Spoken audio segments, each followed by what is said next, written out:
1977, I saw something in my backyard that I perceived to not be an airplane.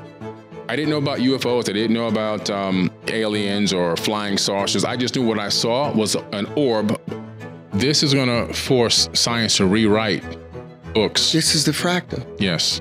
You wrap yourself in the key of that other galaxy, or the edge of that galaxy. You wrap yourself up in that vibration. Guess what? You don't need to use any energy except maintaining that vibration, and the universe will move you over here. You know, advanced beings exist. She didn't say alien. Advanced beings, they thought I was just crazy. All Satan and devil worship and, you know, all this kind of stuff. Anything that I questioned. I'm always good when they need some money, though. When they need some money, I'm always a good. The money's good. The devil money's always good when they need the money. And then they thank Jehovah for you giving them the money. Boxes, I cannot fit in the boxes. Stop it. Quitting was never an option. Exhausted. This passion is never exhausted. And you cannot stop it. Nah, you cannot stop it.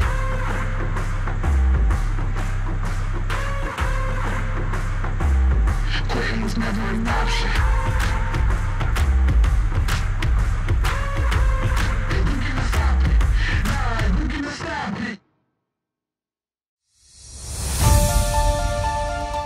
Terrence Howard is a celebrated American actor known for his strong performances in movies such as Hustle and Flow and Iron Man.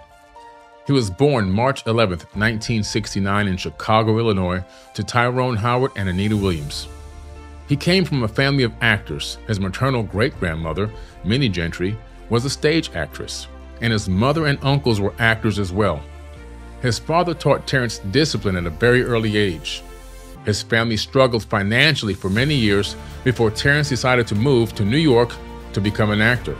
At first, he enrolled as a student of chemical engineering at Pratt Institute in Brooklyn, New York.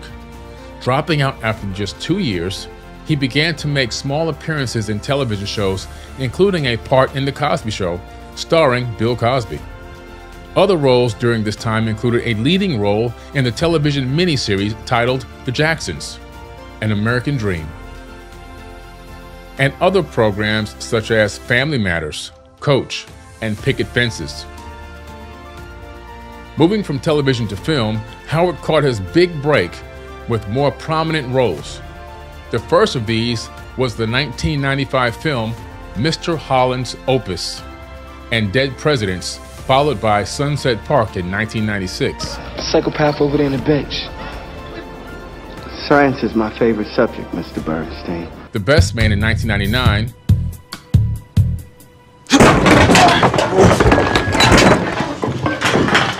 And in 2000, he co-starred with comedian Martin Lawrence in the hit film Big Mama's House. And in 2001, he starred with Jennifer Lopez in the film Angel Eyes.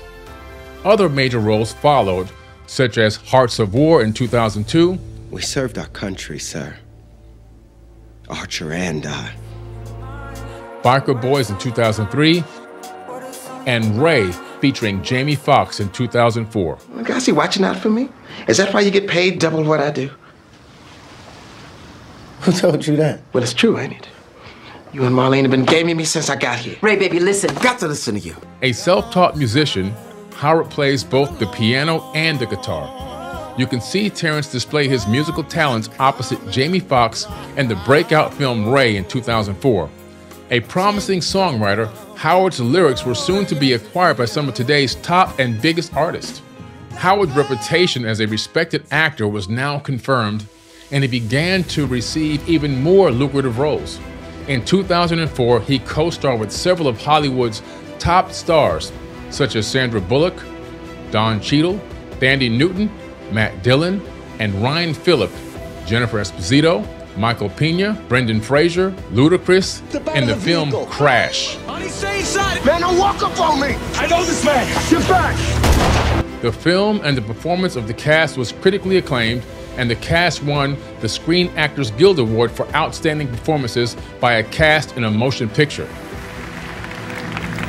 And the Oscar goes to Crash. The film itself received 6 Academy Award nominations, of which it won 3. and numerous other awards and nominations. He followed up with Hustle and Flow in 2005, for which he was nominated for Oscar, Screen Actors Guild, and Golden Globe Awards. He also sang all of his own songs for the soundtrack of the film, and the song was It's Hard Out Here for a Pimp, which won the Academy Award for Best Original Song. Feel that. You know it's hard out here for a pimp. Howard also starred in the Marvel hit Iron Man alongside Robert Downey Jr. and Gwyneth Paltrow in 2008. Next time, baby. In 2008, Howard also made his Broadway debut in an African-American production of Cat on a Hot Tin Roof. He also released the first studio album titled Shine Through It, which is a mix of R&B and soul and pop. In 2011, he played the role of Nelson Mandela in the film Winnie. The sentence is life imprisonment.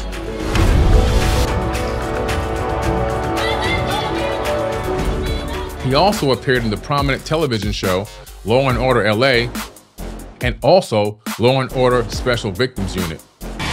Who are you? Deputy DA, Los Angeles. Law & Order LA's Terrence Howard comes to town. So today, folks, I want you to welcome Terrence Howard to Quantum Minds on the Forbidden Knowledge TV network.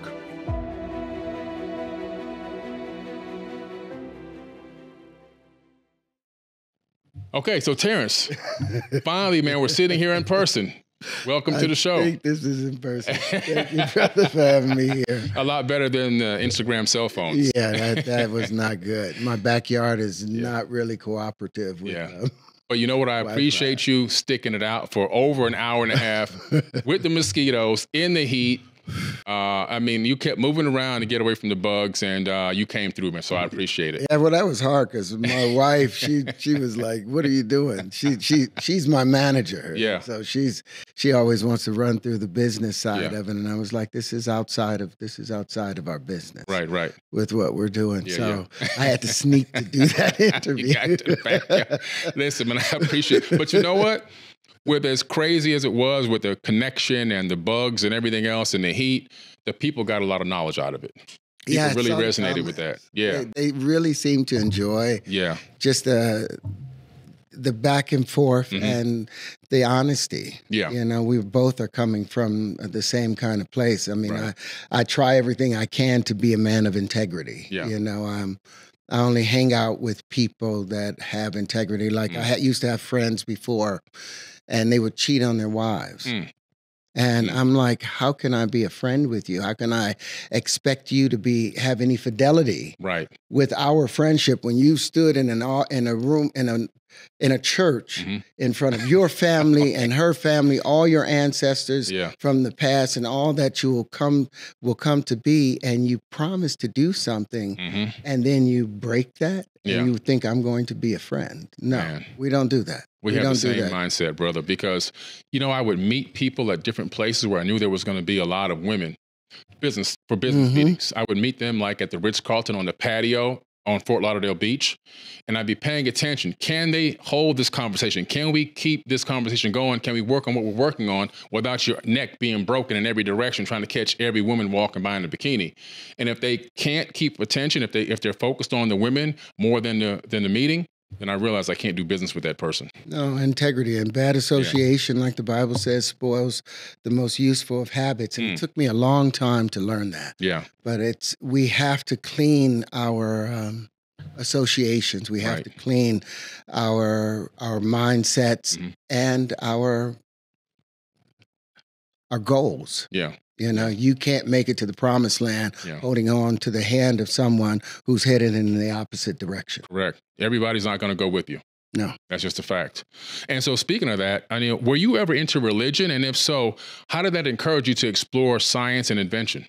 Well, my mother raised us as, you know, Baptist, Methodist, that whole Christendom aspect of it. We believed every part of that. My father, when he went to prison when I was 3, when he came back out, he was a Muslim. So he taught us Islam, and we became Muslims. You know, I have an Islamic name, Suleiman. Wow. And that desire to worship the one true God, that what he instilled in us.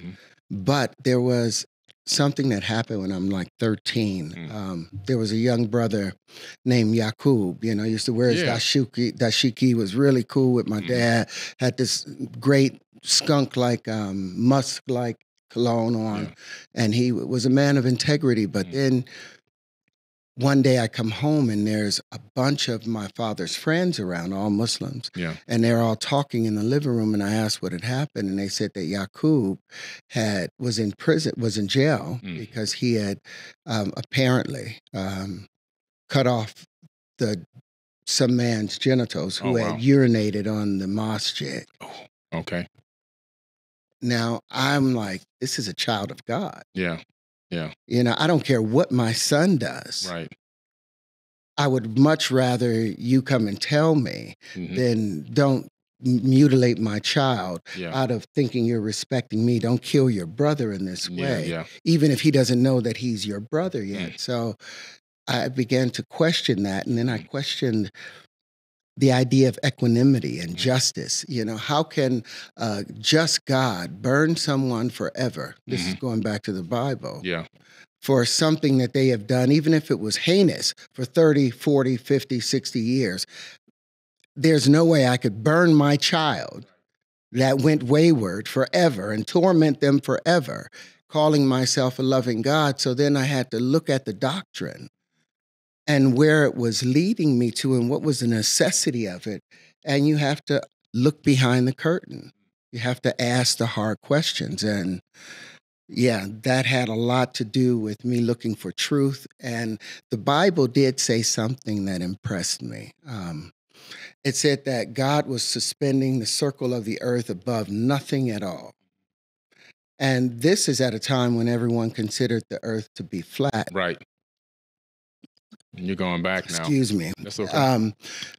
And I'm like, wow, he's suspending. How would they know that he's suspending the circle of the earth above?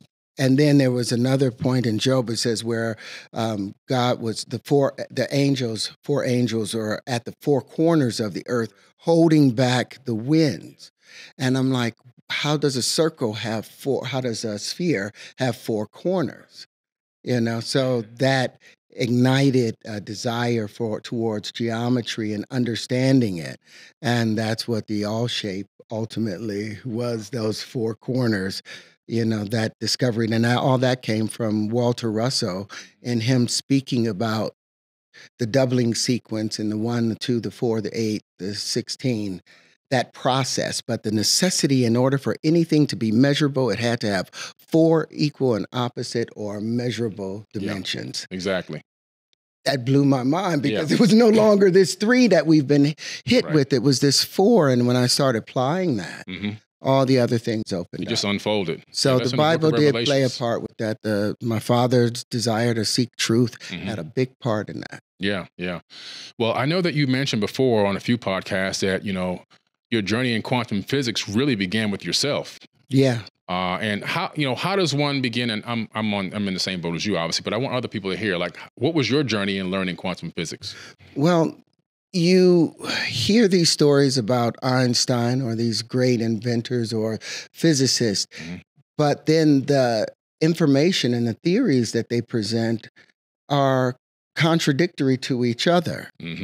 And I was like, how are these things making any kind of progress or attempting to assist progress into advancing any math or any technology if they are all in conflict? And I kept waiting. I thought by the time I got 30 or 40, you know, all of these, whether string theory was real or not, it would be proven, or whether relativity was real or not. I was like, Einstein never received a Nobel Prize except for his work on the photoelectric effect, and that was Max Planck's work that he was just verifying. But Einstein didn't get none of his stuff really came to full fruition.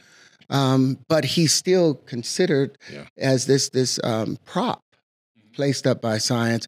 But I couldn't get any understanding from that. So I started looking into the people that were questioning, that were enemies of Einstein's ideas in a sense. Of his concepts, so I went into Lorentz, who in 1905 who had his own idea regarding the electron and the superpositioning of models of how everything behaved. But his stuff was based off of Maxwell's work, and Maxwell's work was based off of an ether. Everyone believed that there was this subspace ether, this fabric of space.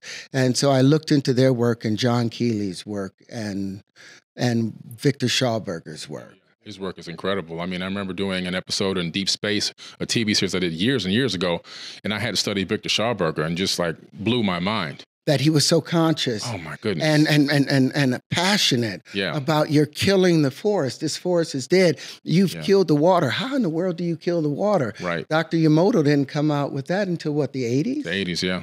And Victor Schauberger had been talking about that since the late 1800s, the living water. Yeah, he was ahead of his time.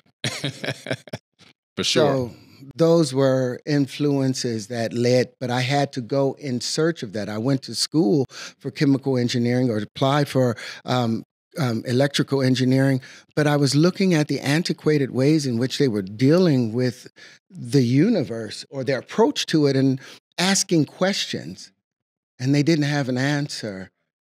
They didn't have an answer. It was not sufficient for 96% of the universe to be unknown. Unknown, dark matter, dark energy, which is still unknown. Unknown. Yeah. Unknown, unknowable. And the 4% that they have out there, the speed of light, that's not a true constant in it because light changes its speed depending on the medium it goes through. That's like having the speed of the human race. Mm-hmm. You know, black people are going to run differently than white people, than Asians. That's a Everything fact. is going to change. It's a conditional fact. Yeah. You're going to change according to the conditions, and light adjusts depending on the conditions. So a lot of those things I saw as unrealities, and I couldn't rely on them. Gotcha. So that was me. What about you?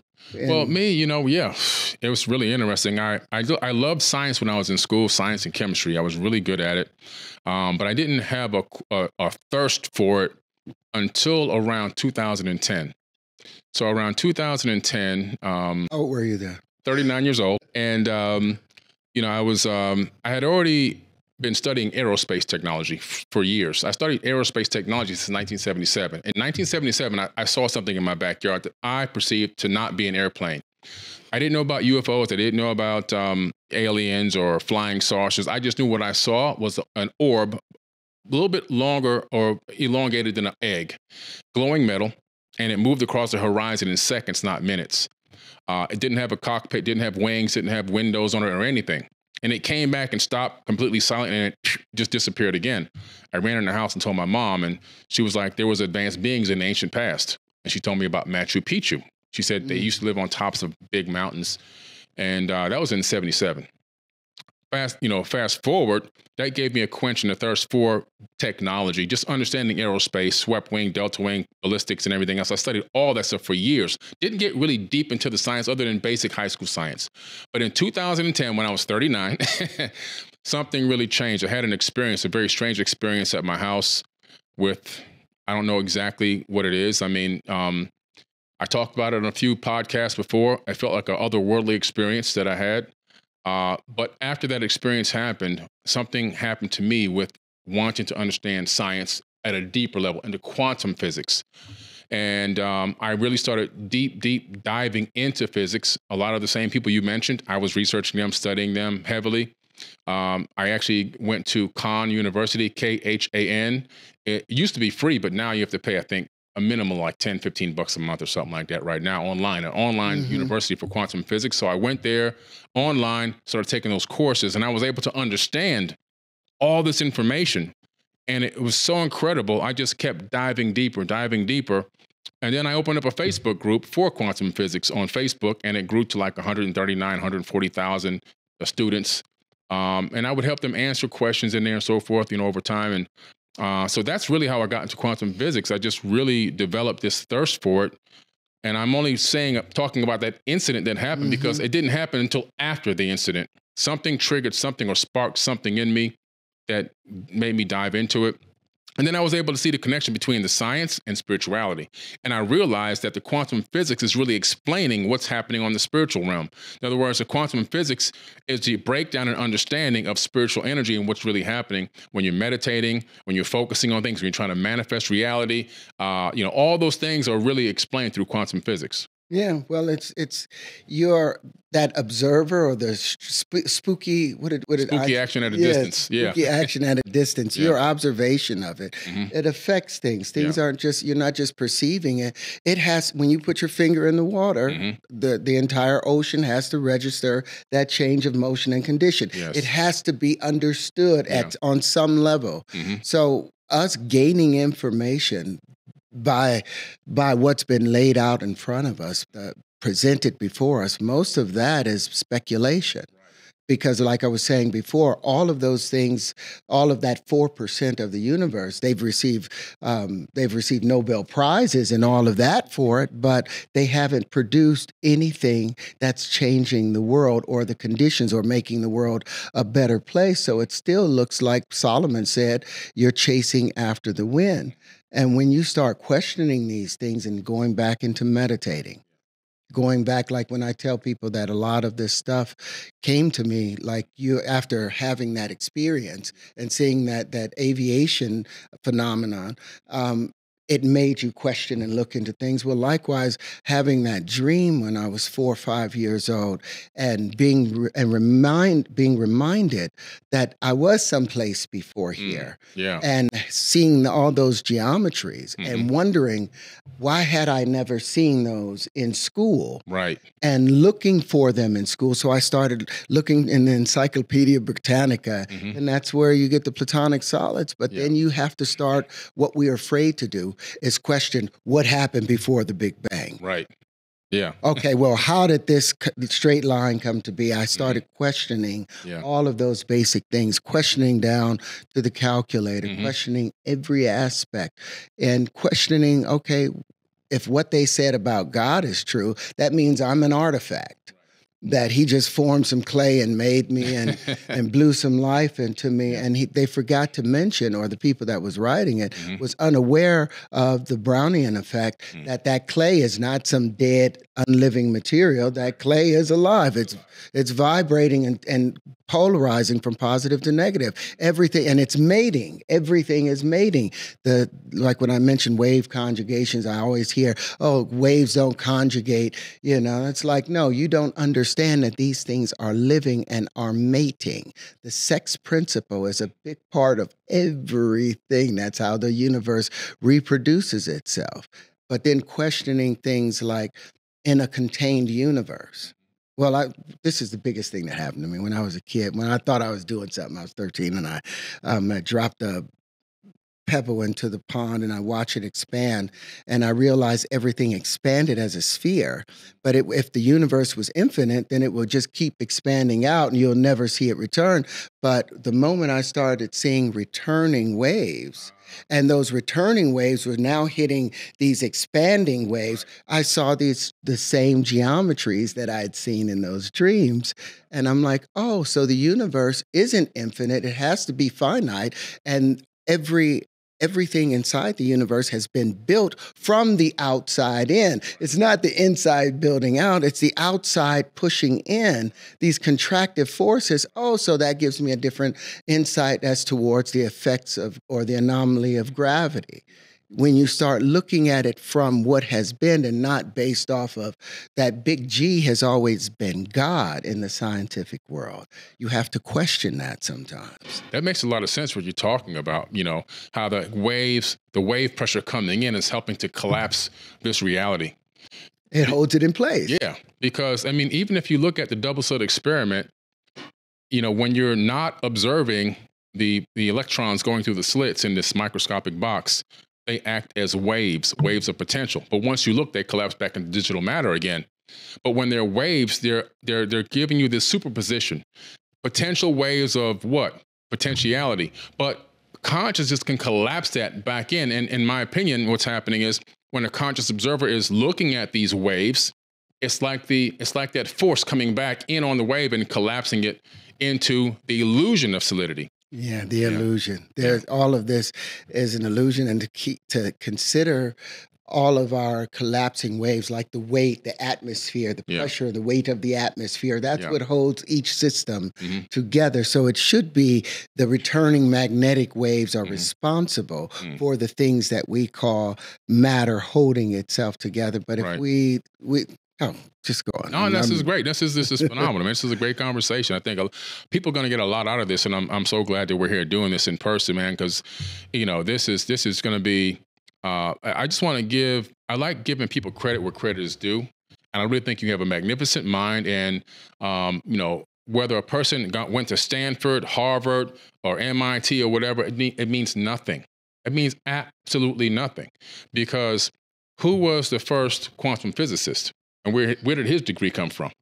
It didn't exist, right? There's no degree. There's no university. He went to the University of Life. And he got his degree in nature. And then he began to teach that to people. And then eventually they created a university. And then eventually people got a certificate for going there. You know? But it doesn't, just because you've been reminded and have repeated words and phrases and theories constantly upon itself, no matter how many times you say it, it doesn't make it true. What makes it true, like Jesus said, you will know it by its fruits. What kind of fruits have it produced? Has it just produced a lot of speculation? Then great. Then it's an imaginary thing. But if it's something that is defining universal structure, then it makes it more simpler. It doesn't make it more complex. It makes it more simple. And there's immediate application to it and invention that will have application and improve a particular system. That should be the method. Now, what they've done is they've pedestalized all of the old inventors or theorists and physicists from before. So now it is heretical. Yes. Heretical to even question. Facts. It became a religion. It's a religion. It's a religion now, and you get burned at the stake. Even when you come with, I thought that by presenting patents, I thought that inventing new forms of flight, innovating multiple areas, starting being responsible for half of the AR/VR that's out there, that all of these things would be enough. And then having the wave conjugations to predict every potential harmonic node. And matter occurs as a result of harmonic nodal interaction. It's circulating around that area. So I thought having these things and having a platform, it would garner people's interest. But like Jesus said, for those who have ears and those who have eyes, those are the ones to see. And if it took 500 million sperm in order for me to get here and get to that egg, I had to win a race against 500 million. I think getting to the next stage of our evolution and growth, if A is equal to B and B is equal to C, then everybody isn't going to make it. And so I don't need to beat a dead horse in trying to encourage people to look and challenge things. The material is out there. The proof is out there. I've given it, sufficiently. If they don't want it, then I'll continue moving forward. Yeah, we just continue moving forward. That's how we do it. And speaking of challenges, like what are some of the challenges you might have faced even in the early stages, maybe even growing up, in acting? Any challenges that you faced in your life? Well, the first challenge is surviving our Black neighborhood, surviving the disenfranchisement, surviving not having a sense of self. How do you know where you're going when you don't know where you've been, where you've come from? You don't know who you are. Your uncles and your father, they're having to do nefarious things in order to survive and pay for you because we live in a system that's not balanced. How do you maintain your morality in a world that's dark and immoral? How do you avoid the puffy parties? How do you avoid the Epstein ultimate effect where you gain so much power that you lose your sense of self? How do you stay connected to the earth and to your spiritual responsibility? That's been one of the biggest challenges out of everything. It's maintaining that. Right, maintaining that. Yeah, and I can understand 1,000%. You know, coming from where I came from in the hood growing up, and just looking around and seeing the disarray and people just not really understanding, like parents, you know, openly beating their kids in the street and people getting shot, people getting stabbed. I've been shot, I've been stabbed, you know, overcoming that and realizing like, wow, there's gotta be something better. I feel like I'm just one of the fortunate ones that was able to see beyond the veil and realize like, this isn't for me. And I told my mother, I don't belong here. I knew it. I had that gut wrenching feeling that I didn't belong there. And that was a big challenge. And the only thing that really ignited me to get out of that situation was the fact that one day I took a risk. I made a decision to go door to door asking for donations for my toys to my friends' parents, which I wasn't allowed to do. I wasn't allowed to leave the front yard of the house because it was too dangerous. And I went door to door around the entire block. I squared a block and I came back with like $13 and change. And I knew at that moment I was going to save myself. And I told myself out loud, I'm going to save myself. I realized that if I have a thought and I act on it, I can get a different result and I can change this reality tunnel that I'm in. And so that's exactly what I did. And once I did that, man, I knew for a fact I was going to escape this hell. And I did. Yeah, it's like the superpositioning model we were talking about before, that fourth person perspective, you know, that observational place. I've always said that, you know, everyone sees a different horizon based on their height, their vision, and their imagination. Yeah. You know, you see what you want to see. It crystallizes in front of you because that's all you're willing to speed up to. Exactly. Because it's just a matter of turning up your vibratory response, you know, and then you can catch more inside of those little waveforms. But we at times have been told, okay, this is what you have to do. You know, you beat Black people. Into submission. Right. So Black people have been beating our children into submission. You know, we are of no value. So we might as well, you can shoot a Black person and get less time in prison in comparison to shooting a white person, you know, under the same circumstances. So we're taught that there is of no value in this thing called descendants of Al-Kabila. That's a fact. And so that's a big challenge for a lot of people. But I think that both of us are living proof that you can overcome these situations. It's a matter of your mindset and your vibration. I chose to vibrate higher, you know, and it doesn't mean that I never got in trouble doing anything and doing stupid stuff when I was a kid or a teenager. But overall, the overarching conscious thought was always, how do I get out of here? And how do I build the type of family that I dream of and what I envision to be a good life, you know? Yeah, and see, like I pedestalized, you know, Jesus and a lot of these prophets and Buddha, but I did not see them as something unattainable for me. I wanted what Jesus was trying to accomplish. I didn't want what Jesus did. I wanted what he was trying to do. Right. So when I go about and I'm doing my very best to be the Messiah in my daily life, looking for opportunities in which, how do I make way for life? How do I extend and help someone else along the way? Then I feel like when I'm watering my plants at night, you know, I turn the hose upside down to where it goes up and it's taking its natural turn. And I know that all of these plants have been praying and hoping. You know, they're alive, they're conscious, they're praying in this hot California heat for someone to bring them water. And every day when I'm giving them water, I'm the extension of God.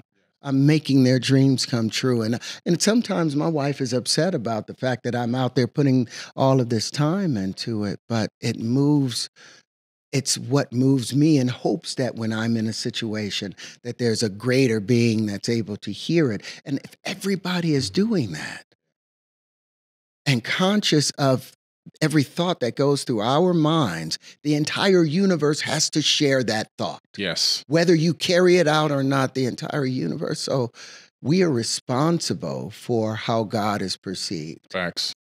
Facts.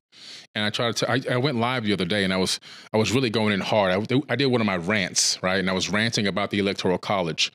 And people thought I was only talking about the political system and voting, but I was really talking about taking that same thing you just said, becoming your own Messiah, becoming your own president, that mindset, that frequency. And what does that mean? Becoming the president of your own life and become the president of your family. In other words, it means taking on that responsibility. I said, if you want your community to be fixed, you go out and fix your community. Bingo. If you want situations to be repaired in your life and in your family's life, financially or otherwise, you work on that, because nobody's coming in here to save you and fix that problem except for you. You are the one that you've been waiting for. You are the savior you've been waiting on. And when people get the concept of understanding that they are their own saviors versus taking the victim mentality and trying to make an outside source into a slave, this world will change, the universe will change overnight. Yeah, when you know that you are responsible to get yourself out of the hole, you become inventive. Mm-hmm. Yeah. Facts. But when you're waiting for someone else to come and save you from an enslaved condition, freedom is not given. Freedom is something you take. Mm-hmm. Yeah. Freedom is something that you demand. Mm-hmm. If it's handed to you, that's not free. That's not liberty, you know, and we're supposed to be agents or apertures of the Creator in all that we do if we are truly made in God's image. Right. And we do have God's power because we have the ability to bring life or death to multitudes of creatures. We can blow a planet out of the sky if we want. So we have the power of God. What are we doing with it? Exactly. We literally have the power. People don't understand that. Like when people say, you know, the power is in you, the light is in you, people think it's just a phrase or a term, but it's real. The real energy, the divine spark that created everything in the universe is in every atom inside of our body. It inhabits us. So we are God and God is us. And when you begin to understand and grasp that and realize that everything that exists has been manifested by a conscious thought by people. We are creating everything that exists. This table, this microphone, the cell phone, even the paper that's here with the ink on it. We're manifesting this out of conscious thoughts into reality, and people take it for granted. They think that they don't have any power, and human beings don't have the power to create or destroy. But if you look around and pay attention, we're creating and destroying everything. We're the ones that have the power to do that. It's been granted and gifted to us.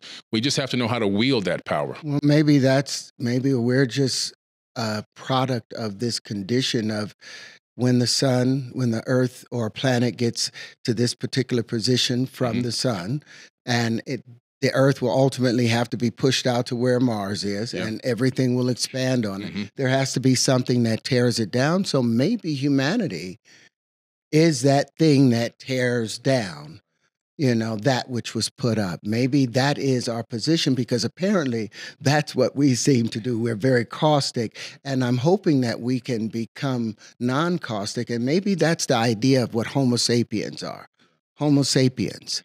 But I can no longer consider myself to be part of a Homo sapien species when they are nothing like me. They're nothing like my thought process or my hopes or my actions. You know, I'm an actor because I wanted to win my mother's approval. You know, my mother wanted my son to be my brother to be an actor, and I wanted her affection so bad that I'm like, okay, if I become an actor, I'll get her affection. But the moment she died, I realized, what am I doing this? I had hey, Ma, look what I'm doing. I'm like, oh, I've gotten distracted, you know, being insecure about my affection with my mother. How many more of us are pursuing things that have nothing to do with our calling or our purpose because we're trying to, my mother's been dead, you know, for damn near 20 years now, longer.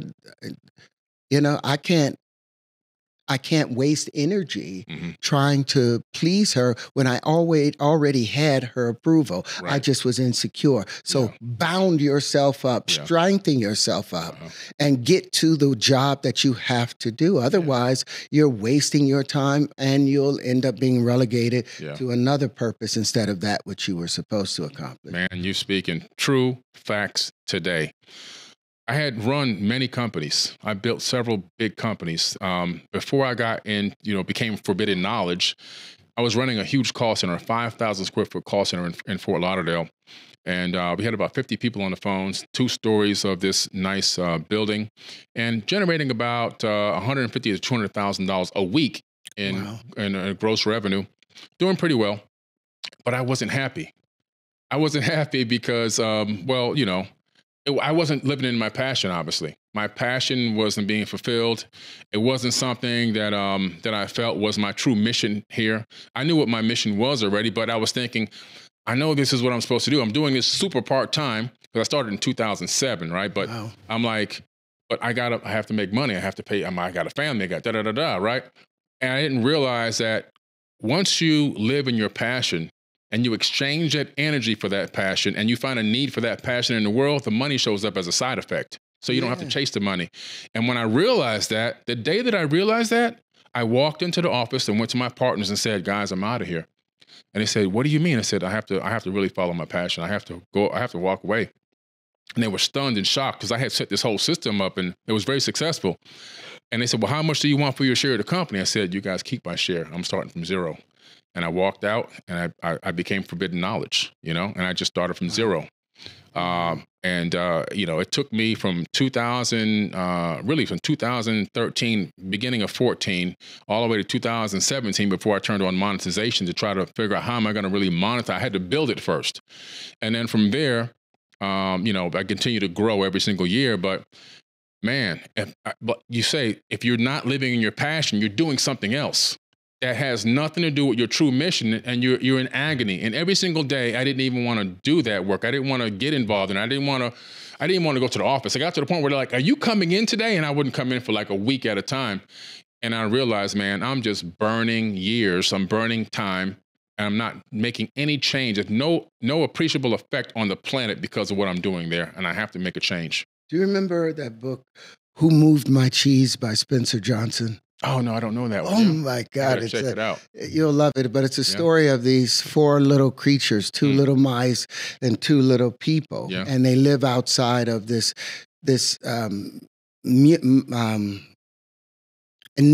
Okay. What do you call it when there's, damn, I just had a senior moment. It's like a cave? When the mouse runs through this. Oh, the mouse hole? Yeah, but what is that called? Oh, the maze. The maze. Yeah. The maze. Oh my God, I kept calling you. Don't worry. So they live outside of this maze. Yeah. And every day the little mice, they go inside to look for their cheese, and they've got the same routine. They put their little sneakers on and sniffs in the direction, and then scurry runs in the direction that sniffed in. And then there's him and haw, and they have their little human ways of finding cheese, and they like a different type of cheese. Okay. You know, they like soft cheeses. Yeah. But something interesting happens when they find this place called Cheese Station C. And in Cheese Station C, it's all the cheese you could ever want, all the cheese you could ever need. And all of the 2 little mice, they keep doing the same thing. Every morning they get up and they sniff in the direction to go, and they find Cheese Station C. Yeah. But the little humans, they move next to Cheese Station C. They live right there next to Cheese Station C, and they never notice that Cheese Station C is running out. Gotcha. And so one day when all the cheese is gone, the little mice, they sniff and they run in direction of the new cheese. Yeah. But him and haw, they sit there and they start complaining. Who moved my cheese? Who moved my cheese? And you find that having cheese doesn't make one happy. It's the search for new cheese. It's that search. You had already accomplished all of these things, but here you're just repeating, and when you're supposed to be growing to the forbidden knowledge aspect of it. So I applaud that. You know, for me, it's been the same thing of, you know, I could be quiet and be a good actor and make millions and millions of dollars, but that's not what I wanted. What I wanted to do was to explore the truth and then share that truth with individuals. And I'm doing that as the best that I can. You know, now I have to take the responsibility off and say, hey, it's there. Yeah. Now I'll just keep building it. Right. You keep building, and you're doing a great job. It takes a lot of courage to do what you've done so far. And I don't know if people can really understand the level of courage that it takes to step outside of what is considered the norm and is considered to be a great career, to then start talking in an area where you're talking against a lot of what the mainstream considers as real science, right? So you're bringing these new ideas, new concepts. That takes courage, because you're going against the grain. And a lot of people, I don't know if they realize how hard that is for a person to just step out and actually have the strength inside of them to do that. Well, when you've been given little secrets along the way that point in the direction that says, nope, this upturns their cart. Red flags don't come free. You have to use them. And so I knew that they didn't have facts. They just had propaganda. They didn't have any facts behind them, or these theories would no longer be theories. They would be constants and accepted things in there. And I had the actual proof. I had simple proof down to the malfunctioning of the calculator and the things that they hold as important and reliable. I'm like, no, this is you can't rely on. It's flawed. It's flawed. Yeah. The foundation of your entire world is flawed, and I'm presenting the truth and with proof. And I say it's the truth because it comes with the proof of it. Yeah. No, you bring the receipts. Yes, that's what you bring in, the receipts, and that's what matters. Have you seen any connection to your art of acting with the science that you're involved in, or is it completely two separate things? No, everything is one action. I'm still looking for, like, they give me these characters, and one of the things that I do, and they always throw a bad guy at me. But I don't believe there are any bad guys, like James Earl Jones told me. He said, let Sidney play all the politicians and these great people. He said, I want to play the complicated people because I came from a complicated life and a complicated world. So I want to find humanity and peacefulness in resolving someone. So when I get on a series like Empire, and who the character after 2 years was supposed to die. Right. He was supposed to have oh, really? Yeah, he's supposed to ALS. Oh, wow. And so he would receive his justice and become a better person by the end of the second season. Gotcha. That's what I was expecting. Yeah. And then there, out of nowhere, they want to, save him because they wanted to keep him alive, but he was a zombie. I could not save that person with their storyline. So you have to find a space where you can, I'm trying to become a better person no matter what the condition the person has been in. So there's a tie, towards truth, towards compassion, towards love, because every bad character started off as a beautiful child, and somewhere along the way, some fundamental was missed. Right, exactly, yeah. It brings me down to just understanding it's not really a law or a constant, but I guess it might be considered a constant hypothetically, love, right? And which is a frequency. And if you look at like the movie Star Wars, the Jedi, they use the frequency for the light, and then the Empire uses the same frequency for the dark. So even though you start off as a this great little soul that's just filled with light and and knowledge and wanting to grow and to be this great person, and all of a sudden at some point, because of all the things that interact with us, it can then change, and in some way that person's mind decides to use that same light that was in them for darkness. But it's still only one light. In the Bible, in Isaiah, it says, I created the good and I created the evil. Do what I say at the Lord. So God is saying he's creating the good and the evil. So it's this dichotomy of yin and yang, which inside of all of us. I mean, you have a sword or a knife. The knife can be used to cut open a person, or it could be used to open up a watermelon. Yeah. It's just it's in the hand of the beholder, in a sense. Yeah. We are what we choose to be, and bad association, again, like Timothy, it spoils the most useful of habits. Yeah. When you watch death continually, you lose the appreciation of life. When you watch and are associating with people that are not bending to the light and yielding to the light, and they just turn their back to it, then you end up crystallizing in the wrong direction. But at any given point, you can look inside and reconnect with your greater being, with your greater purpose. At any given point, you can turn around and identify with the divinity that is in you. Right. Absolutely. And have the access to everything. People criticize a lot. Well, you didn't get a degree. You didn't learn these things from our schools, and neither did Ramanujan. Exactly. Ramanujan said he got it from Shiva. So why are you accepted from him? And he had just equations. Here I have true patterns and full things and defining things that have never been defined before. Right. Why don't you accept it? And I had to accept that they weren't supposed to accept it. It wasn't meant for them. Right. But the people that do accept it and understand, within that is the secrets to everlasting life. Yeah. Yeah. The true secrets of being able to manipulate the universe in a good way. And I think the universe gave me these gifts because of my overall nature. At the end of the day, I don't really care about humanity. I care about the hue of our humanity. Okay. I want a legacy to where we're considered like the angels, you know, and animal and plant life to rejoice when they interact with us instead of running in fear. Like my ninth rule for my family is make way for life. And that's the message for our church. Yeah. The Center for Truth, Love, and Consciousness, TCO-TLC, is make way for life. Gotcha. Beautiful. That's beautiful, man. And speaking of some of the rules that you have, let's talk about Terryology.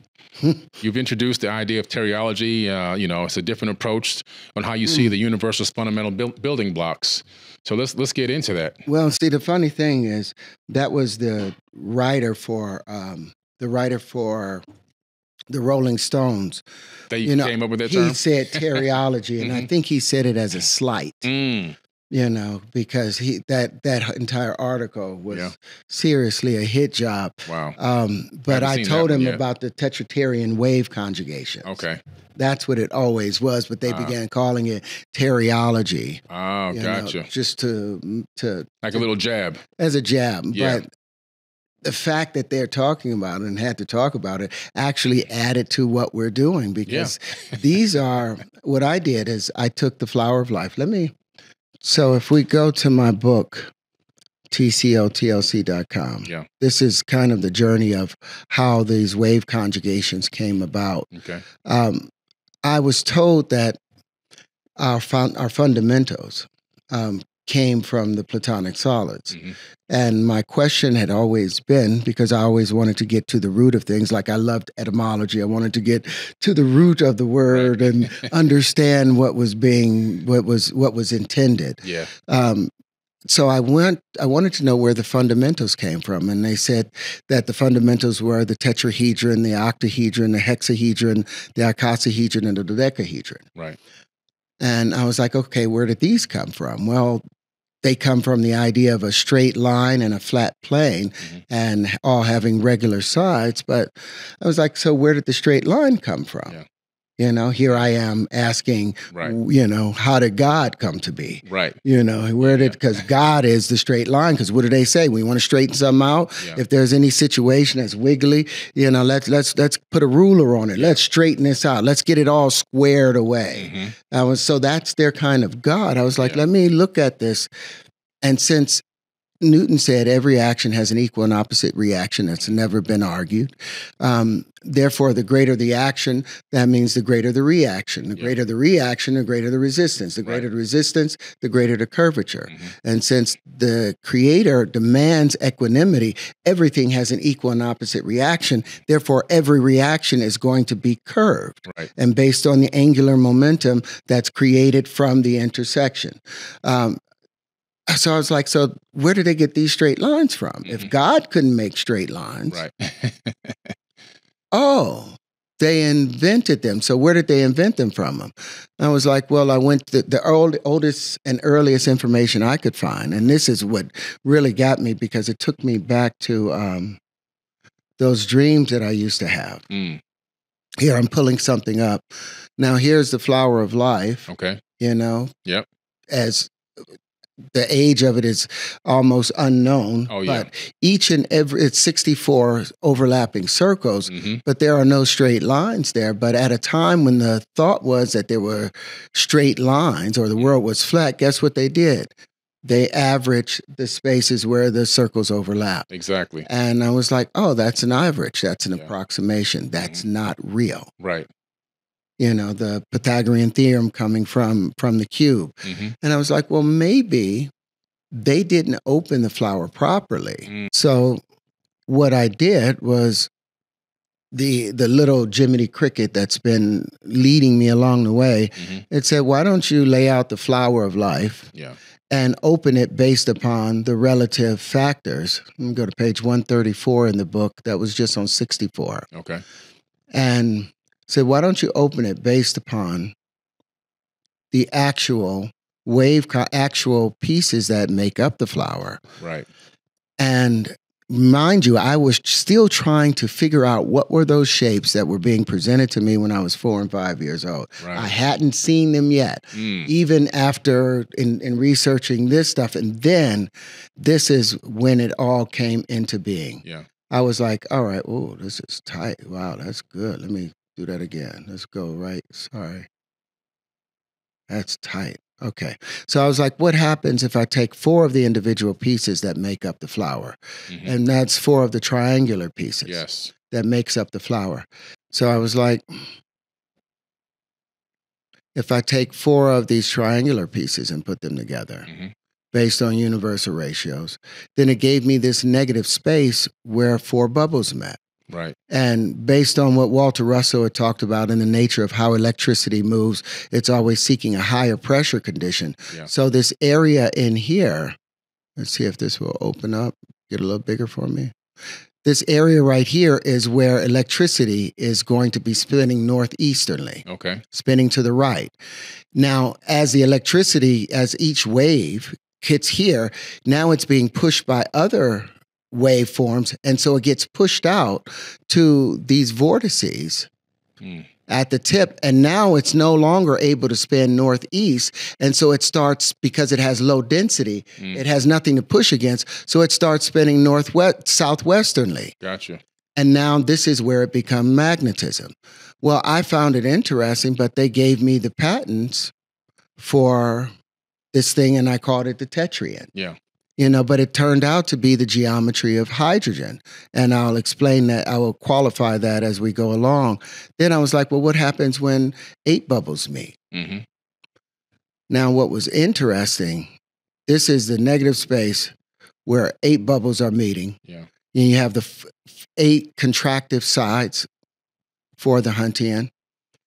1, 2, 3, 4, and there's 5, 6, 7, 8 if you were to turn it all the way around. But it only had 6 magnetic poles.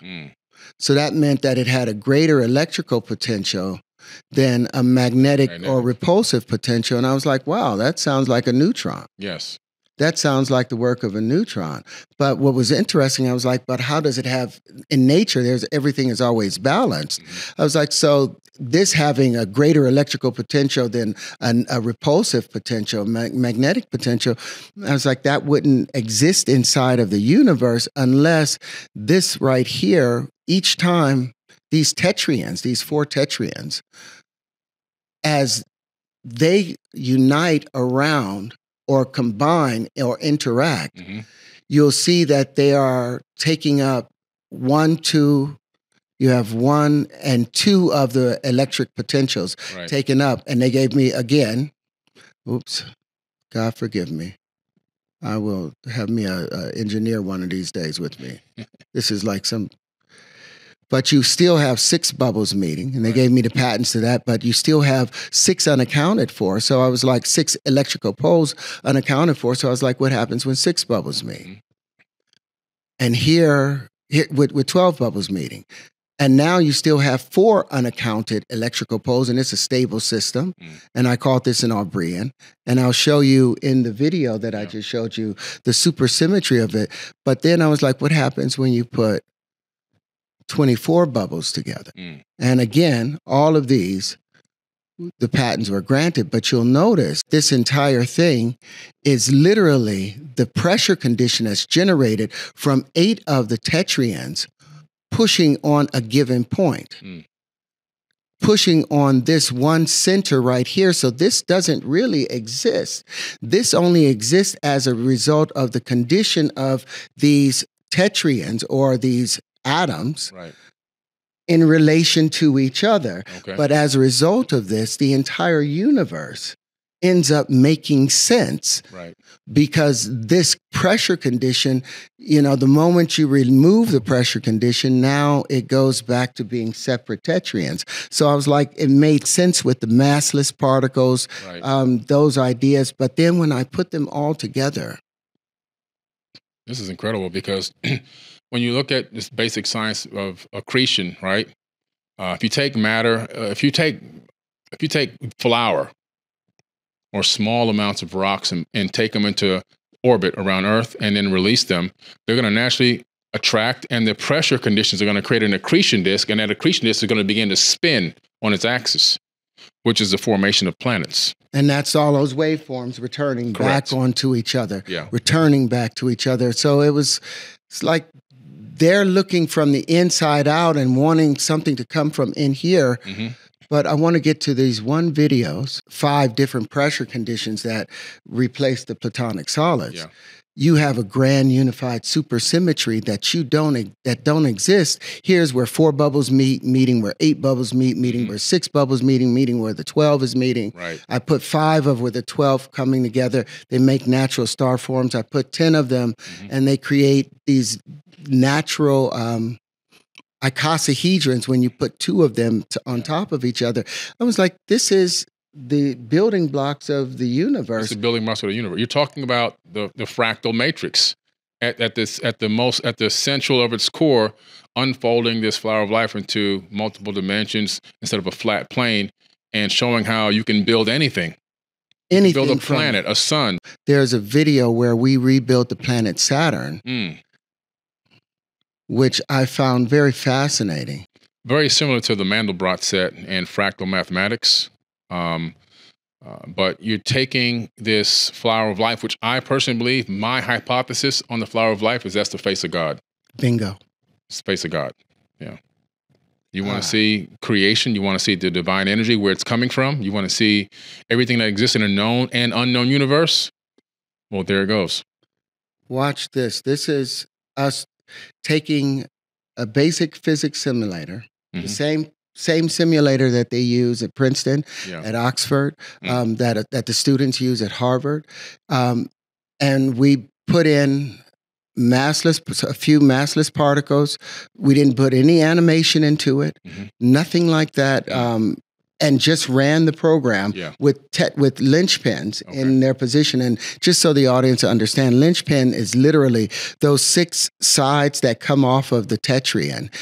Each one of those ends up becoming a pentagonal shape based upon when it expands into a Myrdal shape, or its feminine component, magnetism, or the contractive side or the electric side is the tetraon. But the middle ground between it is the linchpin.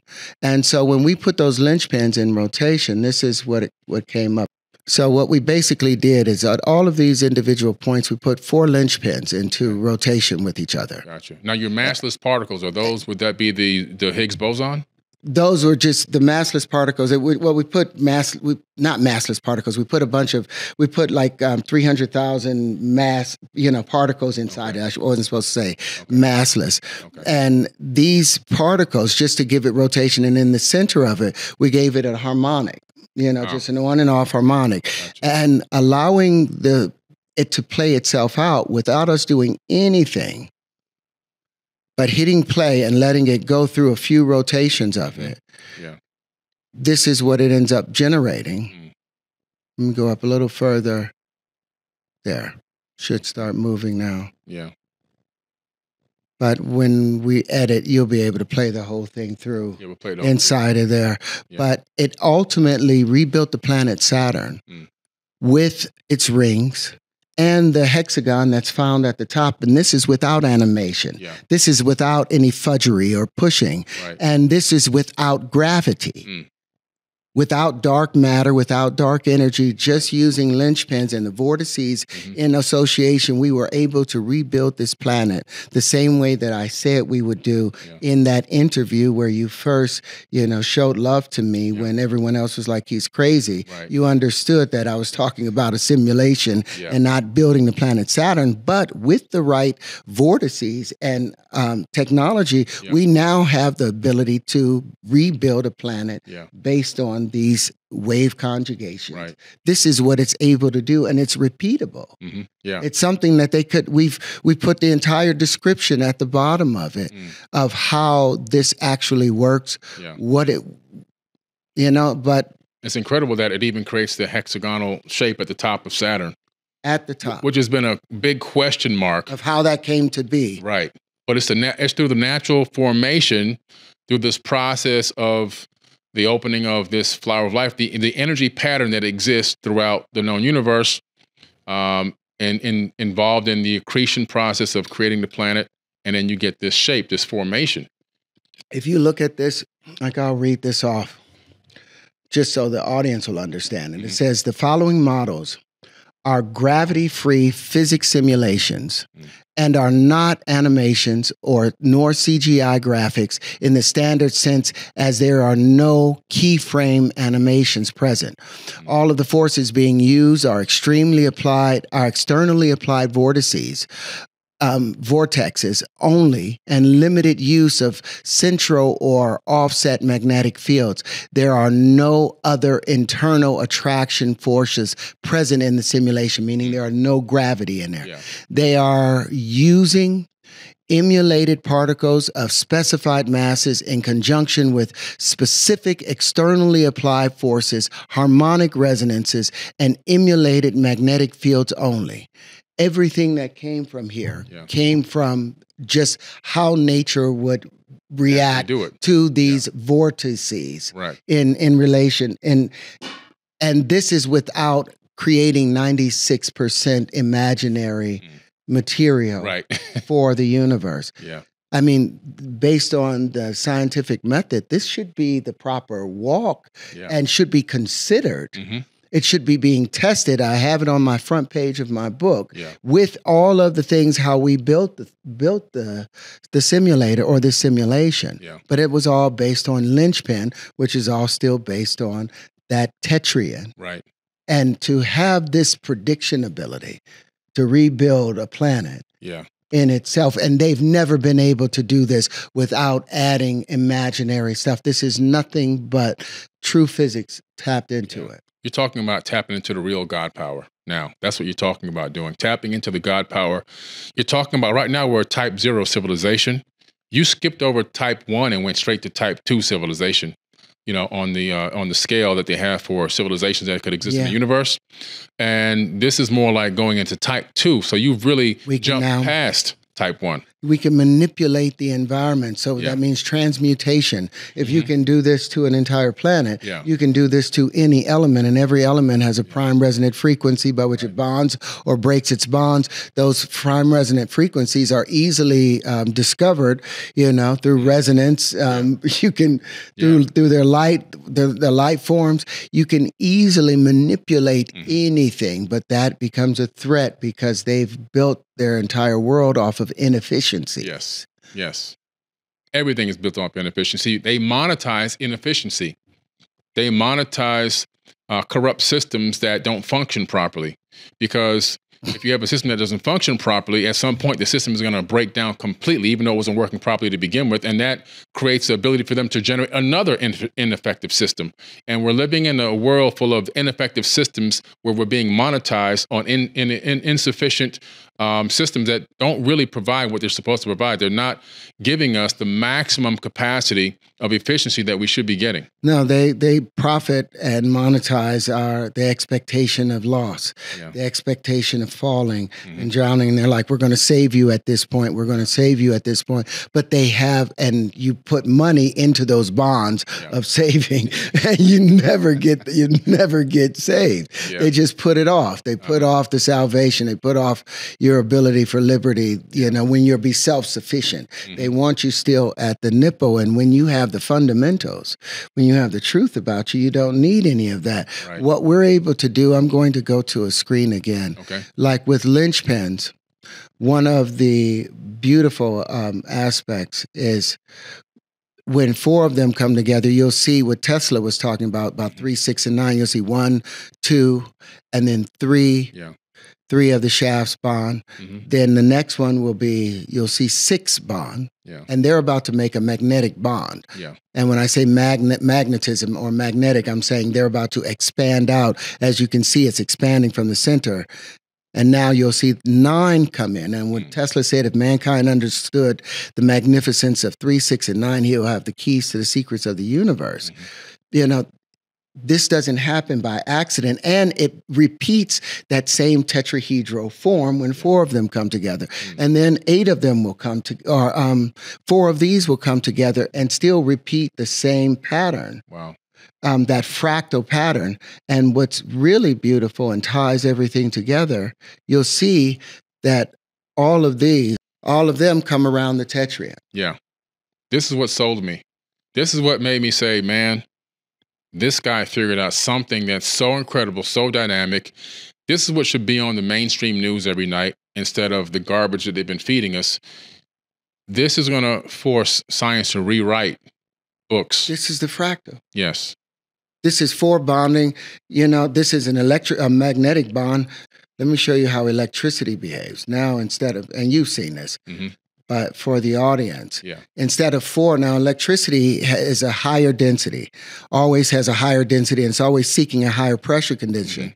So instead of these bonding at the edges, they are collapsing the dodecahedron in the center and generating energy. So it's a greater density, but smaller. It's a smaller space. But this is why electricity has so much power, because now that entire center that was here before, you can see how it has been ejected and collapsed, but this still makes the form of a tetrahedron.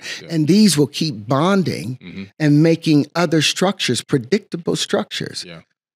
And this now at 5, does it have electromagnetic force? It's all electric. It's more electrically expansive. Gotcha. You know, so, and they'll keep bonding with other 5s and other 5s. And on the fringes, the 4s will balance themselves. But it's basically rebuilding the periodic table, atom for atom. Yeah. And when we place these in the solar apex, it predicted entire new relationships between stars and constellations. But it also predicts where every star will occur on the galactic plane, on the celestial plane, and the ecliptic plane. And if you look at the colors going across the edges of these struts, those represent the individual atoms that make up the periodic table. Wow. With carbon or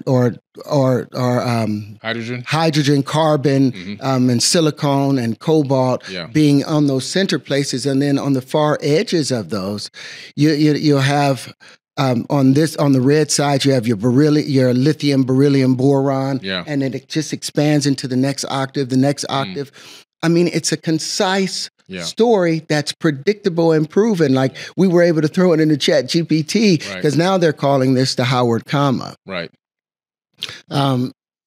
Like the Pythagorean comma. The Pythagorean comma is that portion of the periodic table. And if you watched on that Joe Rogan thing with Eric Weinstein, you'll see we were talking about the Pythagorean comma 109.47. Right. Eric was saying that was a mistake, you know, that I wasn't aware of. And I was like, no, you don't build 50 patents off of it with it being something you're unaware of. I was like, no, but it actually is an error correction code because it allows, instead of them having the platonic solids, and what they love to do is divide the universe or the earth into cubicles. into cubes, and now make prediction based upon where these cubes are overlapping. Right. Whereas this is no longer based on the cube. This is actually based on those four corners that we were talking about. These four corners right here. This is incredible. I mean, this is the four corners that existed that the Bible was talking about. The center of the earth. In order for this to exist, there's a sphere in here, a sphere in here, a sphere in here, and a sphere in here. And these four spheres interacting are responsible for all effects of nature. Right. And how they respond when other things bond with them. Right. All of these things. And this is how we developed the linchpin. It was like, okay, well, they're not listening to it for its predictive value. So it was like, well, let's build it out and put props into those individual areas, and we'll invent tangential flight. Right. Which I saw the tangential flight from you when we had our live, months and months ago. But can you pull that video up? Because that blew my mind. Yes. Because then I saw an application of the science. So it's one thing to have ideas, concepts, theories, but once you can see it being applied, it changes your concept and understanding of it completely. Let's get it right here. Well, that's some of the patterns. I'm going to just pop it up here. We'll see a four bond of their use. Here's four of them coming together. Yeah. And out of the vortices, we've attached now arms. But the four of these will now come together and lift this 50-pound barrel. Yeah. And then five of them will come together and pick up the five collected barrels because of their collected thrust. Right. This is a whole new form of flight. Entirely new form of flight, tangential flight, the ability to fly around your own center of mass, something they've never been able to accomplish with just 6 props. But this was low-hanging fruit from the linchpin. I wasn't trying to build flight vehicles. I was just trying to prove, I was like, if this is the fractal, I said we should be able to put props in those pentagonal areas, and it should have tangential flight. Right. And the drone community hated me. They were like, how dare you hit us with something like this? And even though I made a gift for $25,000, a reward for anybody that was able to build the flight simulator with this, they were like, there were people that were saying, it's not possible to accomplish that. And within 2 weeks, we had it done. Yeah.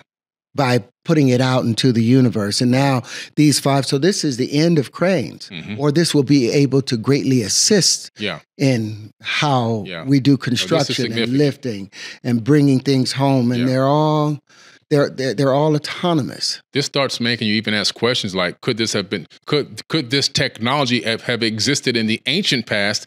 It had to. Potentially help to build some of these megalithic structures. It had to. Yeah. Because you can lift an incredible amount of weight with this technology. Any weight that you want. Yeah. And then you cut to, so those are some of the innovations that we've made in flight, but then you cut to what we've done in our propulsion systems. So this is the system and method for projectile propulsion. Now, what's interesting, instead of using any type of chemical propellant, what we've been able to do based on the geometry that we have is, you'll read it in the background. It's conventionally projectile weapons are powered by chemical potential energy that is converted into kinetic energy. For example, a conventional firearm round includes gunpowder, smokeless powder, or some other propellant that is ignited by a primer, which causes the propellant to deflagrate. Well, gases from the burning propellant becomes pressurized and expand, which push a projectile, such as a bullet or a slug, out of a firing chamber and through a bore of a gun barrel. While chemical-based projectile weapons have been the standard for hundreds of years, the small amount of propellant that can be practically placed in the small volume of the firing chamber limits the propulsive force that can be generated, and therefore limits the speed at which the projectile can be fired and the distance that the projectile can be shot.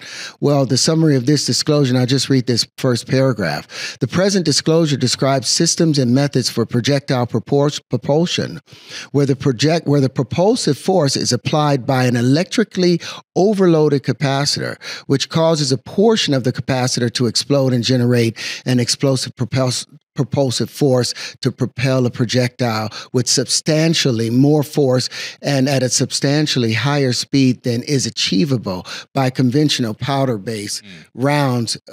So we're basically able to take water and having it in a small chamber, and basically like if you were to think of an ice chest, if you were keeping ice, and you apply an electrical current, you can apply 1,000 volts through the same aperture that you can 1,000,000 volts. Right. And now with our geometry, that now is able to sustain that force. And since the water wants to evaporate at 1,700 times its normal volume, and it's unable to do that, now that becomes cubed. And so it immediately skips a gas state that it typically would go to, and it goes to a plasma state. Wow. And in that, it converts the gas state into a discharge, and it's basically lightning out of the barrel. Gotcha. So depending upon how much electricity you run in through one thimble of water, you can send something into space, or you can send it outside of the solar system. It's able to launch, and that's the goal, was for the linchpins to be launched into space. Wow. So this would be something like riding a percussion wave. So is it something like you send the charge in and you create this expansion through this plasma, then you do it over and over again and it rides this? Yeah, you put it on a sustained thing. But if you think about, I'll give one secret away. Okay. If you think about Victor Schauberg's example of the fluidity of how water is supposed to move, now you're able to get an internal interaction that's sustainable, and then you provide a way out. Gotcha. So we're able to, it's basically lightning out of the barrel. It's ray guns, and then we patented it as a gun, but not because we were trying to make guns. We wanted to prevent anyone else from being able to make it as a weapon. Gotcha. But there's nothing that can stop this. No, the applications are almost endless. Even running a combustion engine off of this. Yeah. So you can push the cylinders. I mean, this is crazy. So we're there with so many different innovations that has affected so many different fields. Yeah. And we have the proof, and it makes geometric sense. Yeah. The universe gave us the ability to recognize the genetic coincidence of symmetry, so we would know that something is healthy. Right. So that we know that it's safe, and we've lost that recognition that, the eyes should be around the same place, the nose should be in the right place. Right. Therefore, that means that their organs are in the right place and it'll be healthy. Well, if we have the genetic or the symmetrical similarities and the harmony associated with this that registers in our eyes, it makes sense putting it together. Now we've innovated multiple fields with it. Yeah. It should be explored. But when I went to the Black universities, because I was questioning 1 times 1. Yeah, right. I went to Morgan State and did an entire presentation. Wow. No one from the engineering department showed up. From the physics, from the chemical, from all that. We had to bus in students from outside to be there. And I shared these things there. But that was 5 years ago. Yeah, wow. None of the Black universities. And so I'm like, okay. Yeah. So now, because all of this stuff is patented, I don't have to share it. Right. With those universities that were unwilling. But what does that do to Black people? Yeah, it just holds us back even further. I mean, the opportunity was there. Sometimes we can't see the opportunity when it's standing directly in front of our face because we've been so systematically put into this mindset or this mental prison, and we want to follow the system exactly as it's been laid out for us. We've been institutionalized in that way from birth all the way through adulthood. So now here you come with the keys to the universe, and they're blind to it. It doesn't even exist in their eyesight. They can't even see it, even though you put it right in front of them. And that's the most heartbreaking aspect of it. If I wanted to explore some of the magnetic field, even, and that's with the opposite of the linchpin. This is me expanding the linchpin out, or the tetrahedron, to its fullest place, and it become mirrored all shapes. But this is the magnetic field. This is predicting every particular waveform. Inside of this is a water hammer. It's a transmitter. It's a receiver. It's a fractal of DNA almost to me. Incredible. Yeah. We call it transcendental lighting. So what are we doing now? Right.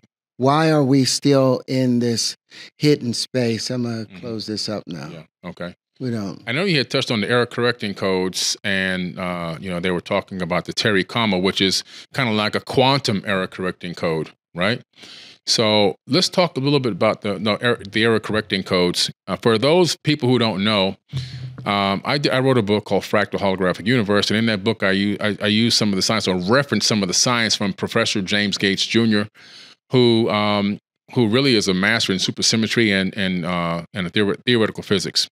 And he did some work on error correcting codes. He actually discovered these things called Adinkra codes. Yeah. Right? And these Adinkra codes, and you take these patterns, you put them into a three-dimensional space. There's this mathematics encoded into them, and these mathematics are called error-correcting codes. What he discovered, though, these are the same codes that are running the universe, but also, on the smaller scale, they're the same exact error-correcting codes that run search engines and web browsers. So the universe as a whole is running on the same exact coding that we're using to run search engines and web browsers on our computers and phones. Well, they're trying to, because one of the things Alan Watts said, the thing that takes us so long to gain an education is we look at the world and we take it all in as one big thing, one big picture. But when you're learning about the world, it's all laid out in these lines, and you've got to read each line on each page, and it takes so long for us to understand. We can't just go to the end of a book and pick it up and have the picture or see a overall picture of it. We have to go through all of these millions of miles of lines of information, because they've laid it out linearly and are no longer doing it based on how the universe does a whole grand picture. You're thrown right into the water and you become hyper aware of everything around you. That's how the universe is supposed to behave with it. So they'll have different patterns for, okay, we'll do it as a dodecahedron, and we'll have these, and they'll act like Feynman diagrams, and we'll try these out, and then we'll try the tetrahedrons together, but they'll only give us so much. And they were used to, when I was studying civil engineering, I remember there was an error correcting code for every 10 feet of rope that we had, or of measuring tape. We had to account for 1 inch of sag. And then we had to take into account the wind and if there were any weather conditions on it. But these error correcting codes would kind of give us an approximation, but it still never gave us what the linchpin and these wave conjugations are able to bring in. Perfection. And so the point I was trying to get to was that with the quantum error correcting code, which is what I love the name, the Howard comma, it's a good name. I mean, I'm just hoping that I'm doing the research to see if Howard is my true last name, or if it was the name of a plantation. Okay. If it was the name of the plantation that my family was disenfranchised and owned at, then it won't remain the Howard comma. I understand that. I get that. Trust me. But what's interesting is, though, I looked up some science, and I want to read directly from what I was able to pull up based on putting your information into the database and seeing what this system would spit out as to what are some of the potential inventions or revolutions that could come from the QECs. And what I found was just amazing. And we'll talk about this a little bit too. We'll talk about maybe some of these and just expand on them. Like the first one is faster than light communications. FTL communications. We're talking about quantum entangled communication. Leveraging the Howard comma as a natural quantum error correction tool, this FTL communication system could enable instantaneous long-distance messaging by keeping the quantum state stable over vast distances. And that's really been one of my dreams, actually, is to be involved in some kind of way, creating this, or being involved in a company building a quantum communications device. I brought this up to you before I even knew you were going to send me that science that you sent me the other day. Yeah, and we didn't, Chris Seeley put into, there was a paper recently written, I'll get the name of it. In the paper, they were comparing the Pythagorean comma to the Howard comma, or what they're calling the Howard comma, and showing that they were two separate things, but that it actually pulled it together. So he pulled this into ChatGPT, and ChatGPT began to rebuild the universe, or have a picture of laying out a framework for universal potential under different conditions. And it came up with this Howard comma, this error correcting code that is able to do faster than light travel. Like, one of the biggest things that would be a hindrance in faster than light travel is you got to go through different areas of the universe where there's noise. And in that noise, based on their uncertainty, understanding, and Schrodinger equations in which they try to the probability effect of those things, where they're trying to understand the universe, and it's through canceling out what might have happened instead of being able to go directly to the source. Like in Star Trek, Scotty came up with the ability to do transwarp. Yeah, they go through a transwarp. So the Borg gave them the idea, I think, in one of the season's episodes of a different version of Star Trek. That you can be at warp drive and still be able to transform or whatever. I forgot. But that's good. Beam me up, to be able to beam, at transwarp. Right. That was a big theory teleportation in there. I'm like, oh, well, we're the means by which quantum entanglement takes place. It's being able to lock into another particle or another position. You lock this spaceship into here. You lock it with this particular tone, and now the linchpin, or the Howard comma, is able to keep communication, and is able to predict where this particular object or particle will be, and be able to maintain subspace communication. It doesn't matter the speed at which it's traveling at, or its position, or what field it's going through. It's able to predict all distribution of matter. It's beautiful. It doesn't get, I don't care what they've been doing in these universities. None of it comes up to this. If I'm going to throw modesty aside.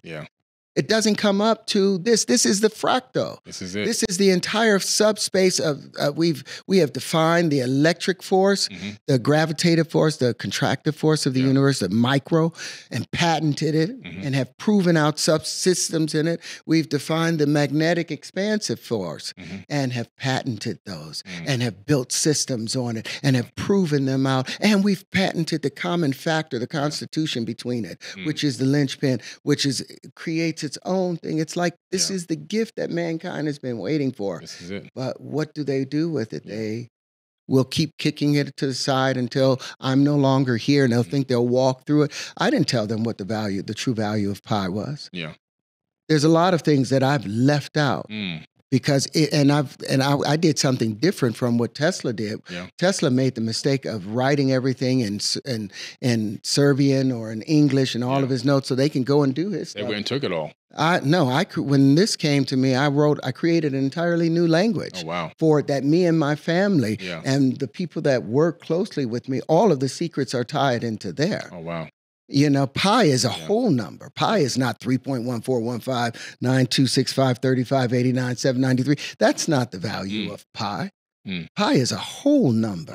And if they understood that the universe does not multiply because a confined space is not able to multiply, the way the universe multiplies is by dividing and becoming more. It continues to divide over and over again. It divides itself. Big, giant, gas clouds divide themselves and become stars. And then those stars eventually live their life, and they explode, and it divides again, and it creates more gas, which then the gas then forms into more stars and more solar systems. And contract together and keep recontracting interacting itself together. So we have to revisit our understanding of multiplication, because multiplication, that means it would go against the laws of conservation of energy if it's not truly just division. And so I've approached mathematics from that number theory idea and concept, and look at what it's produced. It's produced all of these things.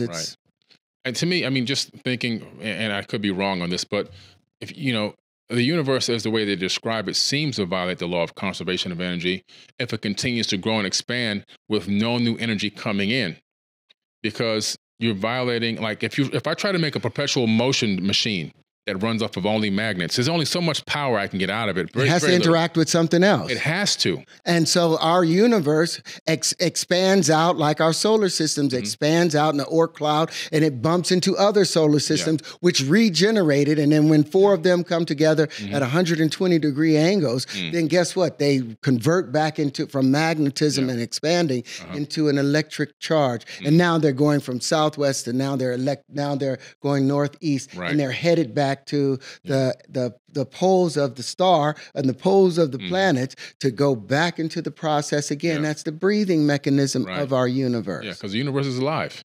It's a living being. It's a living being. We're little creatures on this living being that's like, you're not supposed to do that. Yeah, just like we have bacteria in our gut that's alive.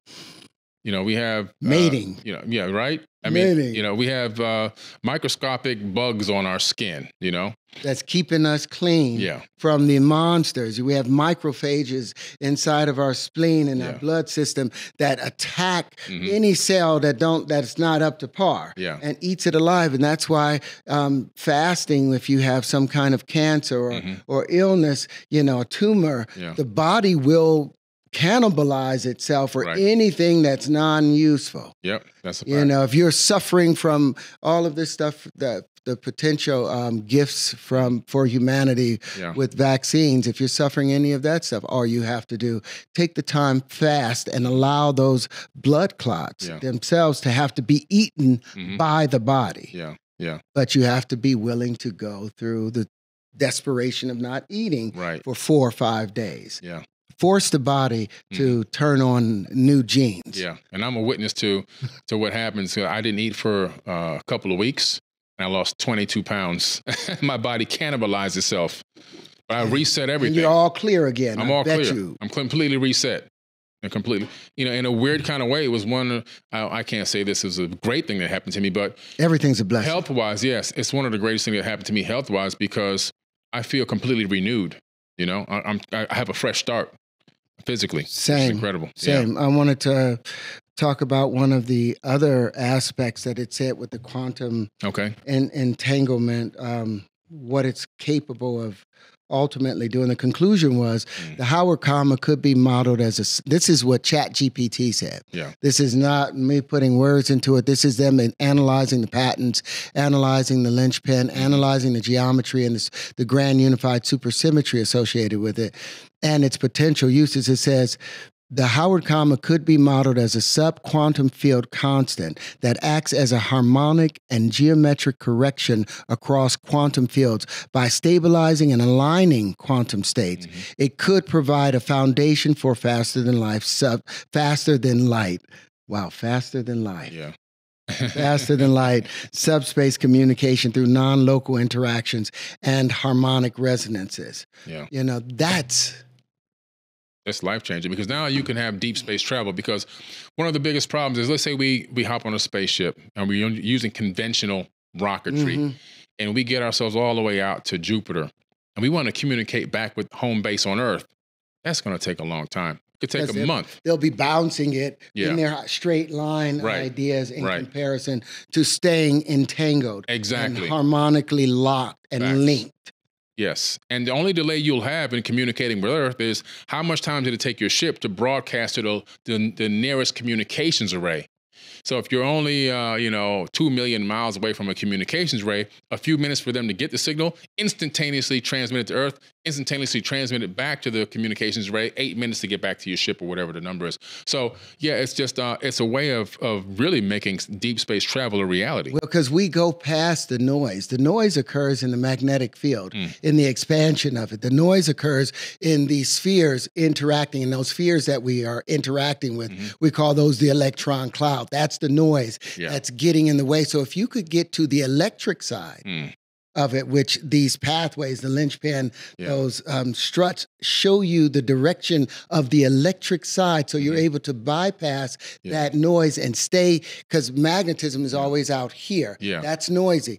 The electricity is going to be right here in the center. Yeah, right there. Right there. And so everything becomes possible. If you apply these things, there's no field of human interest or endeavor that cannot be benefited from having the fundamentals, re-examining the fundamentals. So I keep asking universities out there that care about having a future, take the time to explore these things. If you explore them and you want to have a conversation, then we can talk about licensing, and we'll make you the most powerful university on the planet, because everyone else will have to come to you in order to get that. But it'll be on the first come, first serve. Right. You know, now it's no longer just open to the Black universities that I was hoping would come and support. You know, I have to now step outside, but if they don't want to explore it, then we are producing linchpin.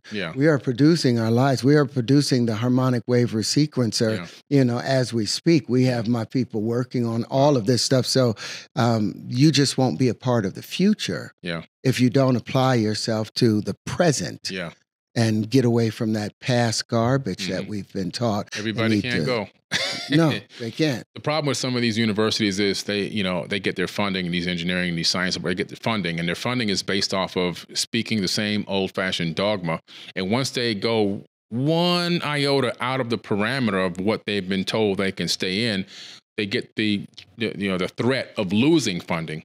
But people have to realize that there's other people out there that are interested in funding and being a part of something innovative and change in the world. We have to let go of this safety box mindset, staying inside the box and being safe, and think outside of the box. And that's where all the joy and the bliss is, when you start maneuvering through the universe and walking in your true power and let go of the fear. The best part of life is on the other side. Yeah, and it's like Stanford University and its relationship with Hewlett-Packard, because it has a self-sustaining endowment. Stanford is able to move, with ubiquitous carelessness, because they have their own funding coming from the products that they're producing. And they've been able to accomplish this with fundamentals that are now basically becoming antiquated. If you're able to accomplish that, so imagine what a university will be, an engineering school and department will be able to do with these things. You won't need the government funding. You won't need to answer to anyone except to truth. And that's where we should be right now. But the truth is it's a hot thing to hold, or cold. I think the truth is really cold, and you can't keep it next to you unless you come down. I believe it, man. Another invention that came out of the ChatGPT, from putting your science into it, holographic data storage retrieval. So they're saying that the Howard comma could allow for holographic error correcting codes, enabling data to be stored in a higher dimensional holographic subquantum field. Well, instead of it being laid out linearly and binary, and binary communication, and that's how I said it's so much information. Line by line Line by line, you're able to now lay it according to a grid. There's 12 panels on the linchpin. Those 12 panels will also immediately resonate to the 12 tones in music theory. So you're able to use musical theory and layer information, fold it together the way the universe folds it together, to where you just create vortices instead of these long extended lines. So it's not like something needs to be developed or explored. No, the information is right there. The Howard comma, the equation for it has already been written out and created. Now it's just applying it. So you're talking about storing data in a volume versus storing data in a line. Yep. Yeah. You know, it's looking at something and hearing that thing for the moment and not for all of this unnecessary movement. Right. Catching it right here and containing it back into the seed that expands out. And like Lorentz, one of the things he talked about was his electron model. And the problem with it, he thought the electron started as a sphere, and then it began to become expanded out. It to turn into an oval the further away it got out. But the truth was the electron, or that cloud, starts off in compression as like those petals on the flower of life. Right. You know, like there's a guy, Michael Evans, you know, who a contemporary of mine, who was working on opening the flower, and he had the tetron ray, the trion ray, which was those petals. But that's how an electron behaves at the start under high pressure. It goes into the low pressure that it expands out as a sphere. So when we're able to take high pressure information from high pressure states and lock them into a system where they're refracted within the entire system. And that's what this does. It allows you for those 12 different spaces to where the information is just basically stored in a crystal of water. Yeah. It's stored in the water itself. Like John Keeley, his water didn't make the machine work. The water and the machine would work together and find a sympathetic harmony and then be able to multiply its interaction or potential. That's what we need. Talking about combining hardware with molecular. Yes, the two go together. The two life forms, because like if you want to multiply, you know, this fraction by this fraction, you have to make them dimensionally equal. So you find the life force in each one. The life principle is represented in its prime resonant frequency. Then you will find common factors by which they can interact. And that's one of the things that the Howard comma does, is it lays out those interactions, or where those vortices meet, and those are those common areas. And it keeps a stable connection between them. And this is powerful stuff. Wow. Another one, quantum subspace navigation. So it says, using the Howard comma as a guide through subspace, this navigation system would allow a spacecraft to detect and compensate for variations in space-time, making it viable for interstellar exploration. It could also be used as an advanced quantum sensor to ping subspace layers, detecting gravitational anomalies or other cosmic events in real time. Well, again, it's just laying out a framework. Yeah. You know, depending on the condition, the pressure conditions, whether it's the motion and pressure conditions of a given area, you can either take different ratios of the Howard comma and break them down into the Tetrian, into the Huntian, into the Aubrian, into the heavenly, or some of these other aspects of it. But you're able to predict where the matter will distribute based on its density and the conditions. And then, but it also takes into account, like the linchpin, you don't have it just going in one direction linearly. It goes in all directions, expanding volumetrically the way the universe behaves. So it predicts all the same volumetric similarities. So you're able to predict where this will go. Like if you want, I'll give a secret away. If you wanted to travel from here to the other side of the galaxy, you can use a lot of propellants, you can use a lot of time, or all you have to do is behave like a bubble does.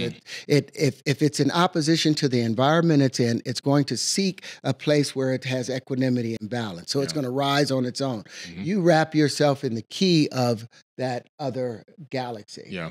Or the edge of that galaxy. You wrap yourself up in that vibration. Guess what? You don't need to use any energy except maintaining that vibration. And the universe will move you over here, because if you're at a tone that is discordant to the area you're in, you will have that Magnus effect of a bubble, and you can move yourself based on taking on tone and taking off tone. That's the secrets that's been given to us. And now we have the geometry that predicts those tones. And now we have the applications for it and building them. It's predictable. That's where we need to be walking towards. Yeah, that's powerful, man. I just want to live long enough to see some of this stuff happen, because it's incredible. Then we have the, okay, well, here's something interesting. We're talking about zero-point energy now. Resonance-based power generation.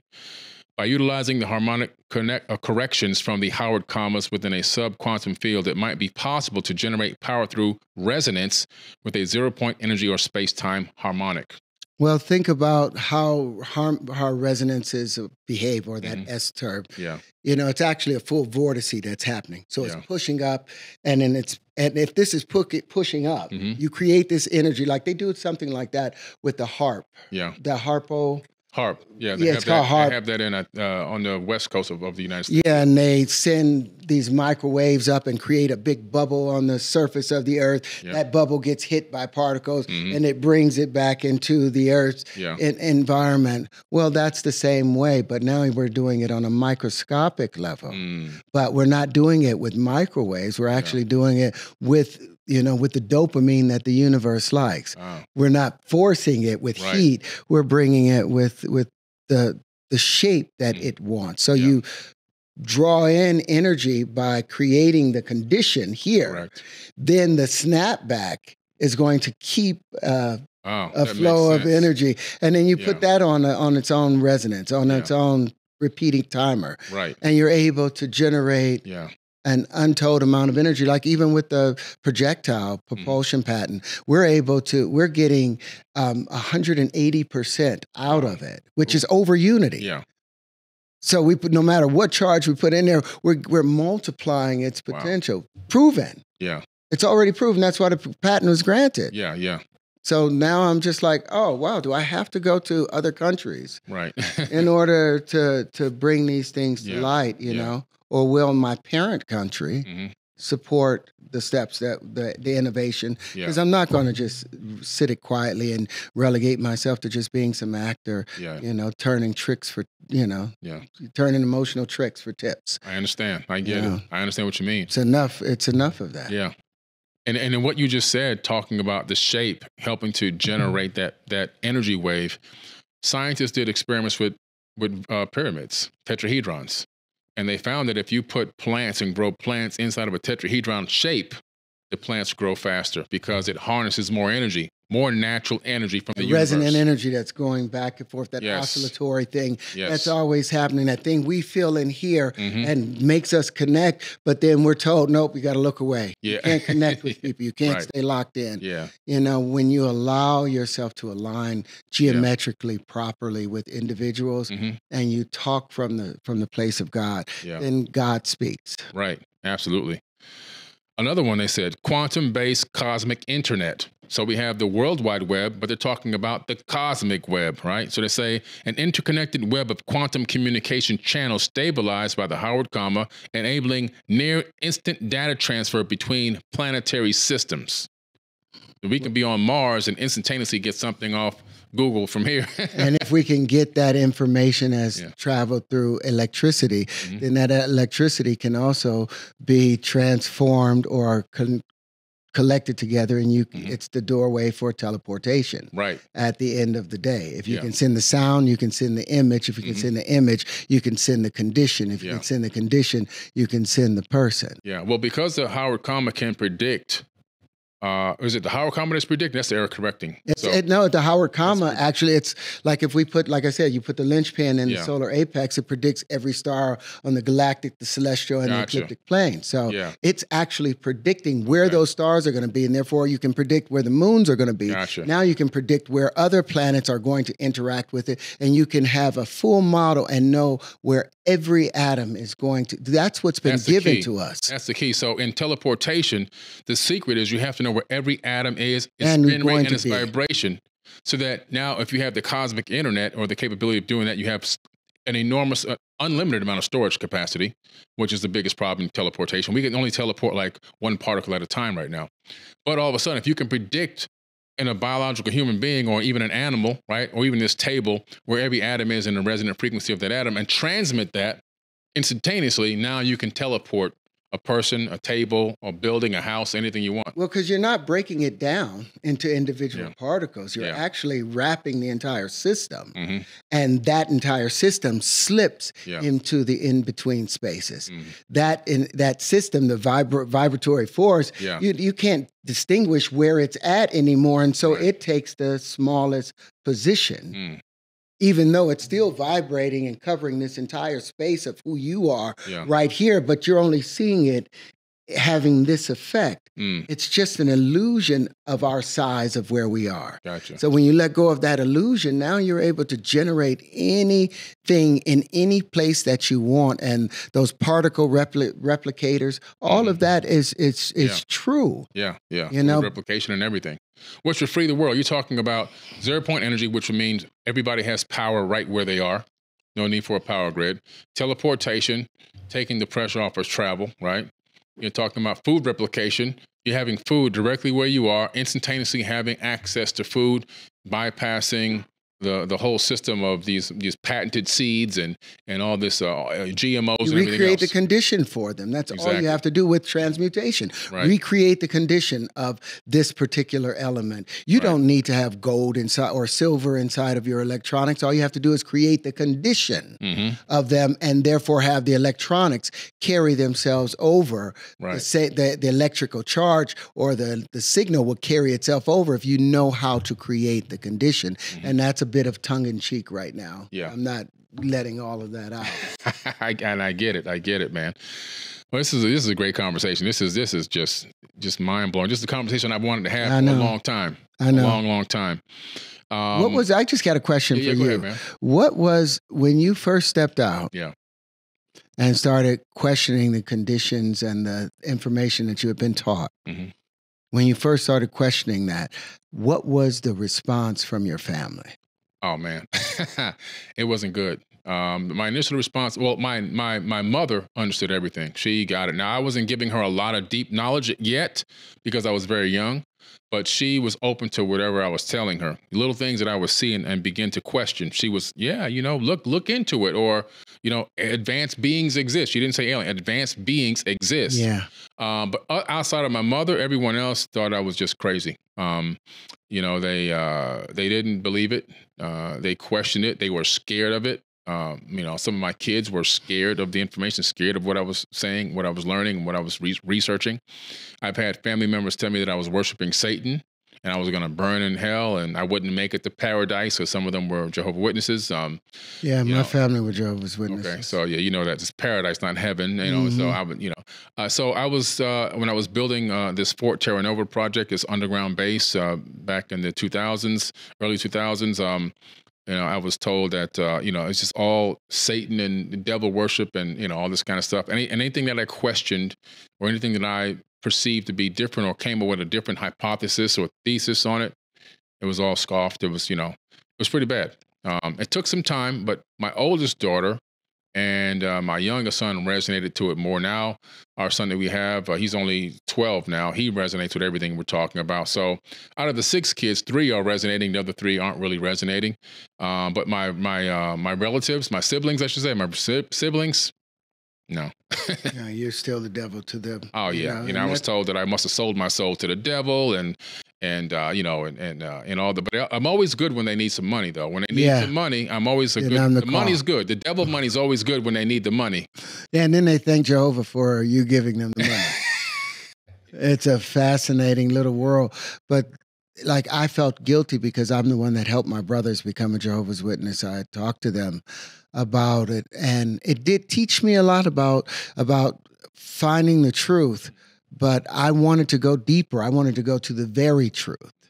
And in looking at some of the doctrine and the information, it wasn't at the source. It wasn't the source. It was maybe a 4th or 5th rendition of some source material, but I wanted to see the source code.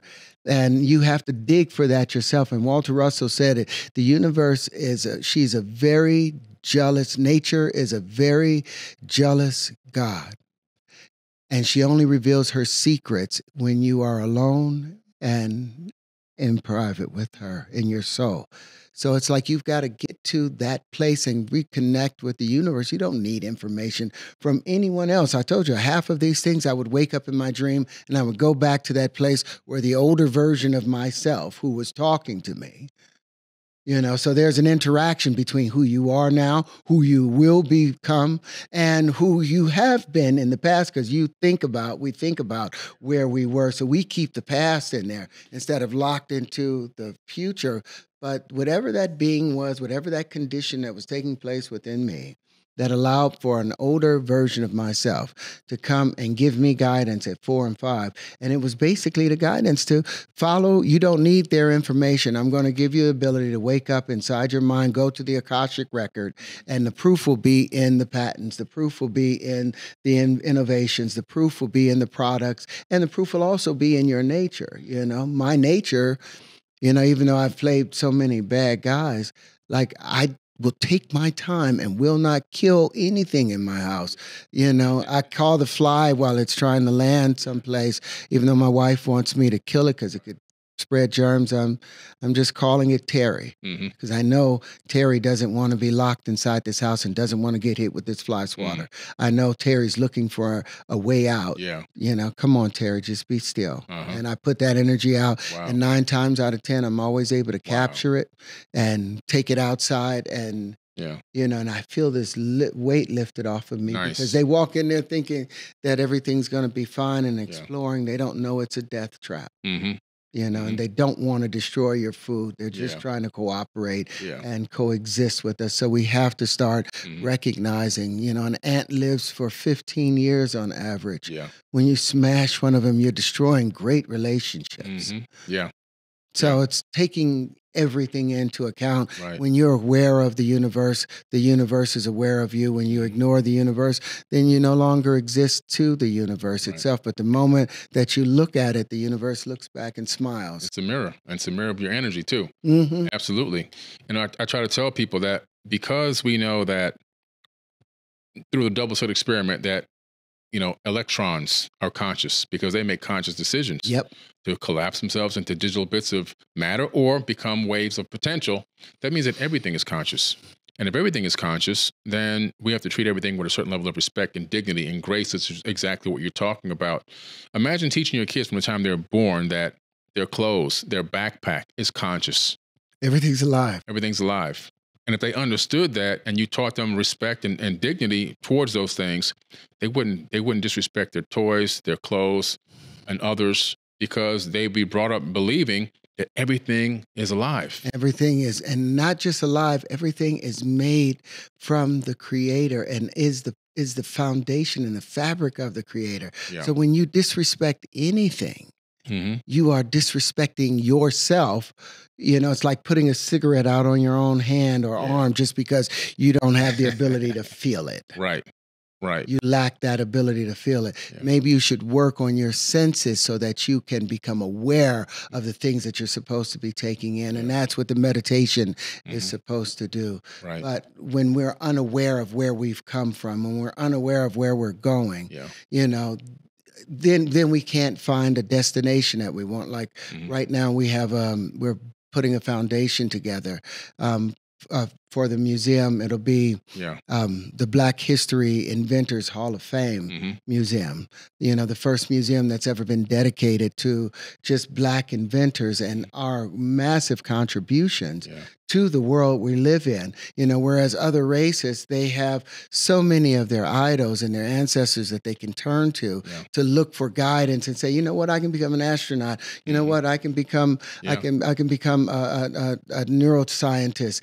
Because such and such did this, I can make this innovation. Black people, oftentimes, all that's presented in front of us, I can become this pimp. I become this drug dealer. I can become this athlete. I can become this rapper. And we see where that whole... That's what we're shown over and over and over. And the programming goes in and your brain says, oh, this is what I can be. This is the pinnacle of what I can get to. Not realizing that there's so much more. No. And it's only because we don't see ourselves in those other positions on a consistent basis that we don't believe we can do those things. Yeah, like if you think about Lewis T. Lattimore, they actually called him, he's an inventor from the 1870s, 1800s. He ended up working for Edison as a draftsman, but then he filed a patent for the carbon filament, which is responsible for the sustaining light that Edison received his patent for the light bulb. Edison got a patent for the spark. Yeah. But the sustenance of that carbon filament, that was produced by Lewis Howard Lattimore. He was the one that has the patent on it, but you'll never see anything mentioned. And just knowing that as an idea, or that the brakemen, you know, Elijah Woods, half of the things that he was able to accomplish, all of these men of that has been obscure to our visual parameters, so we can't attach a sight to him and say, no, I'm going to hold on to this one and I'm going to follow the course that this one led me through. We're missing that. Yes, yes. And we need it. We significantly need it. You know, when I go a lot of places, because I'm 6'4", a lot of people, you know, did you play basketball? You know, did you play football? What do you do for a living? I tell them, I'm a scientist. I'm a scientist. That's what I tell people. And you got, just to see the look on a lot of these people's faces when you first tell them that, they're like, huh? A scientist? Like, they're completely shocked. Like, this black guy just told me he's a scientist. You know, you can see it in their face, in their eyes. There's only one black scientist. That's Neil deGrasse. Right. And so I love doing that because, you know, people will put you in a box. You got, my thing is to show people like, no, there's so many other things we can be doing. And this is one of them. You know, when I first got into this whole field of, you know, the knowledge business, if you want to call it that, I went out to go to these conferences, and a lot of the conferences, these conscious conferences, they didn't have any people of color. I was the only one. And how did I get in? I literally was contacting them every single year for 3 years until finally they said, okay, come on in. We'll give you a small room and give you a room that doesn't charge any money and see how you do. And when I did it, the room was not only sold out, standing room only.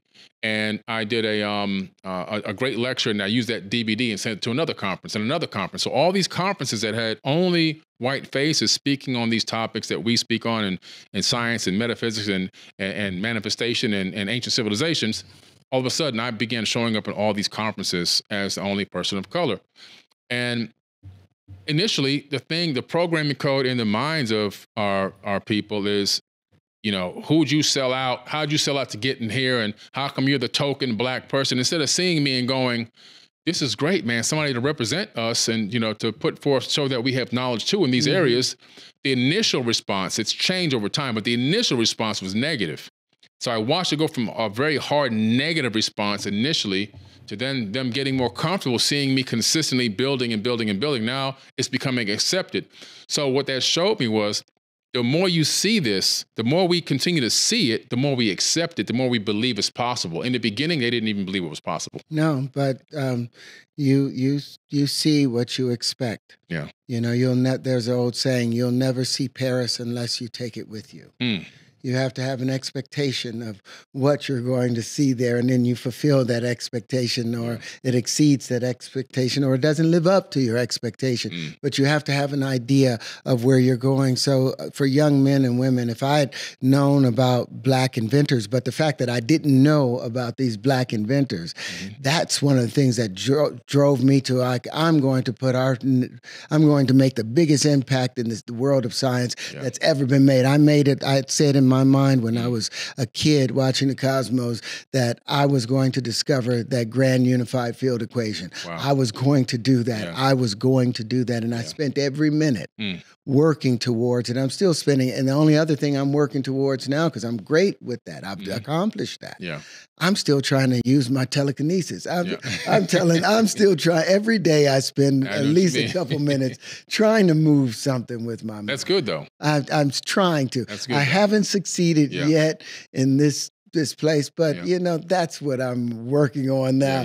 I'm like, God, you've given me this knowledge. You know, now give me the ability to make magic as I choose to. You know, I would love those little bitty things now, and no longer outside seeking what was out there. It's just you know, having moments like this of us being able to share and, you know, and grow. But like what we're doing with the museum now, like James Howard, they've put together a Kickstarter to raise money, you know, so that we can set this museum in place. I would love to leave that, you know, for anyone out there that want to encourage young minds, you know, of any color.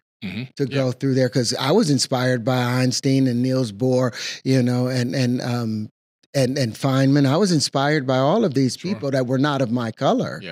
You know, but how much more so when I see someone of my color, when I saw you out there for years making that hard stand, you know, all I could do was just applaud. And then when I first came on the red carpet and talked about the stuff and you popped out and said, no, I think he's having an enlightening moment. That's what I think is taking place. Whereas everybody else was, oh, he's going crazy. He's going to rebuild Saturn. You know, well, bitch, I just rebuilt Saturn. Excuse my language. It's okay. I just rebuilt the it's real though. It's real, man. There, you know? Yeah, it's real.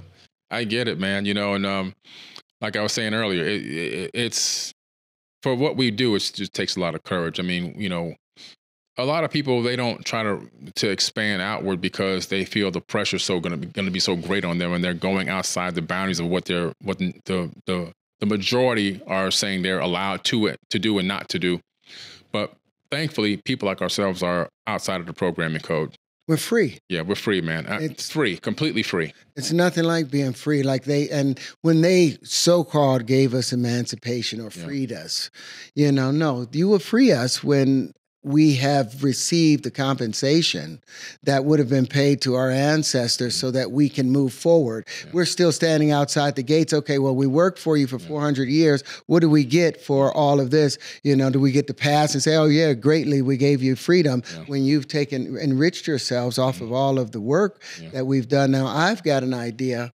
Since the Jews have received their reparations from Germany, I believe Germany's still paying reparations to the descendants of they're still paying of those people. We've paid reparations to the Japanese in the internment camps. We've paid reparations to the Chinese that was misused on the railroads. We've paid, I believe, or I think they're working on it, but we paid reparations for the Native Americans. Yes, we have. You know, but for the descendants of slaves that actually built this country, that built Wall Street, you know, the first thing that was traded on Wall Street was bonds for about black people, about slaves. Those were the first publicly traded things on Wall Street. Facts. So if we've enriched this country for 400 years and you don't have the money, there's a thing called the Brattle Group, independent statistics organization that did an evaluation on African Americans or the descendants of slaves.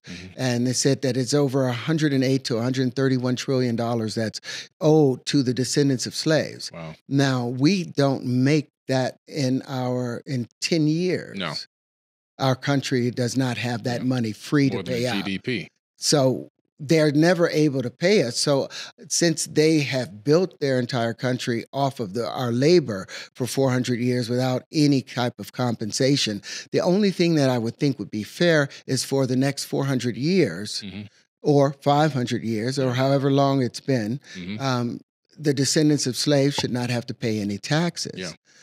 And now the African American community becomes an opportunity zone where other communities can now invest in, and you can grow. And it's the same tax credit that has been given to states that allow for a lot of innovation and money to come in to the states for filming and for production.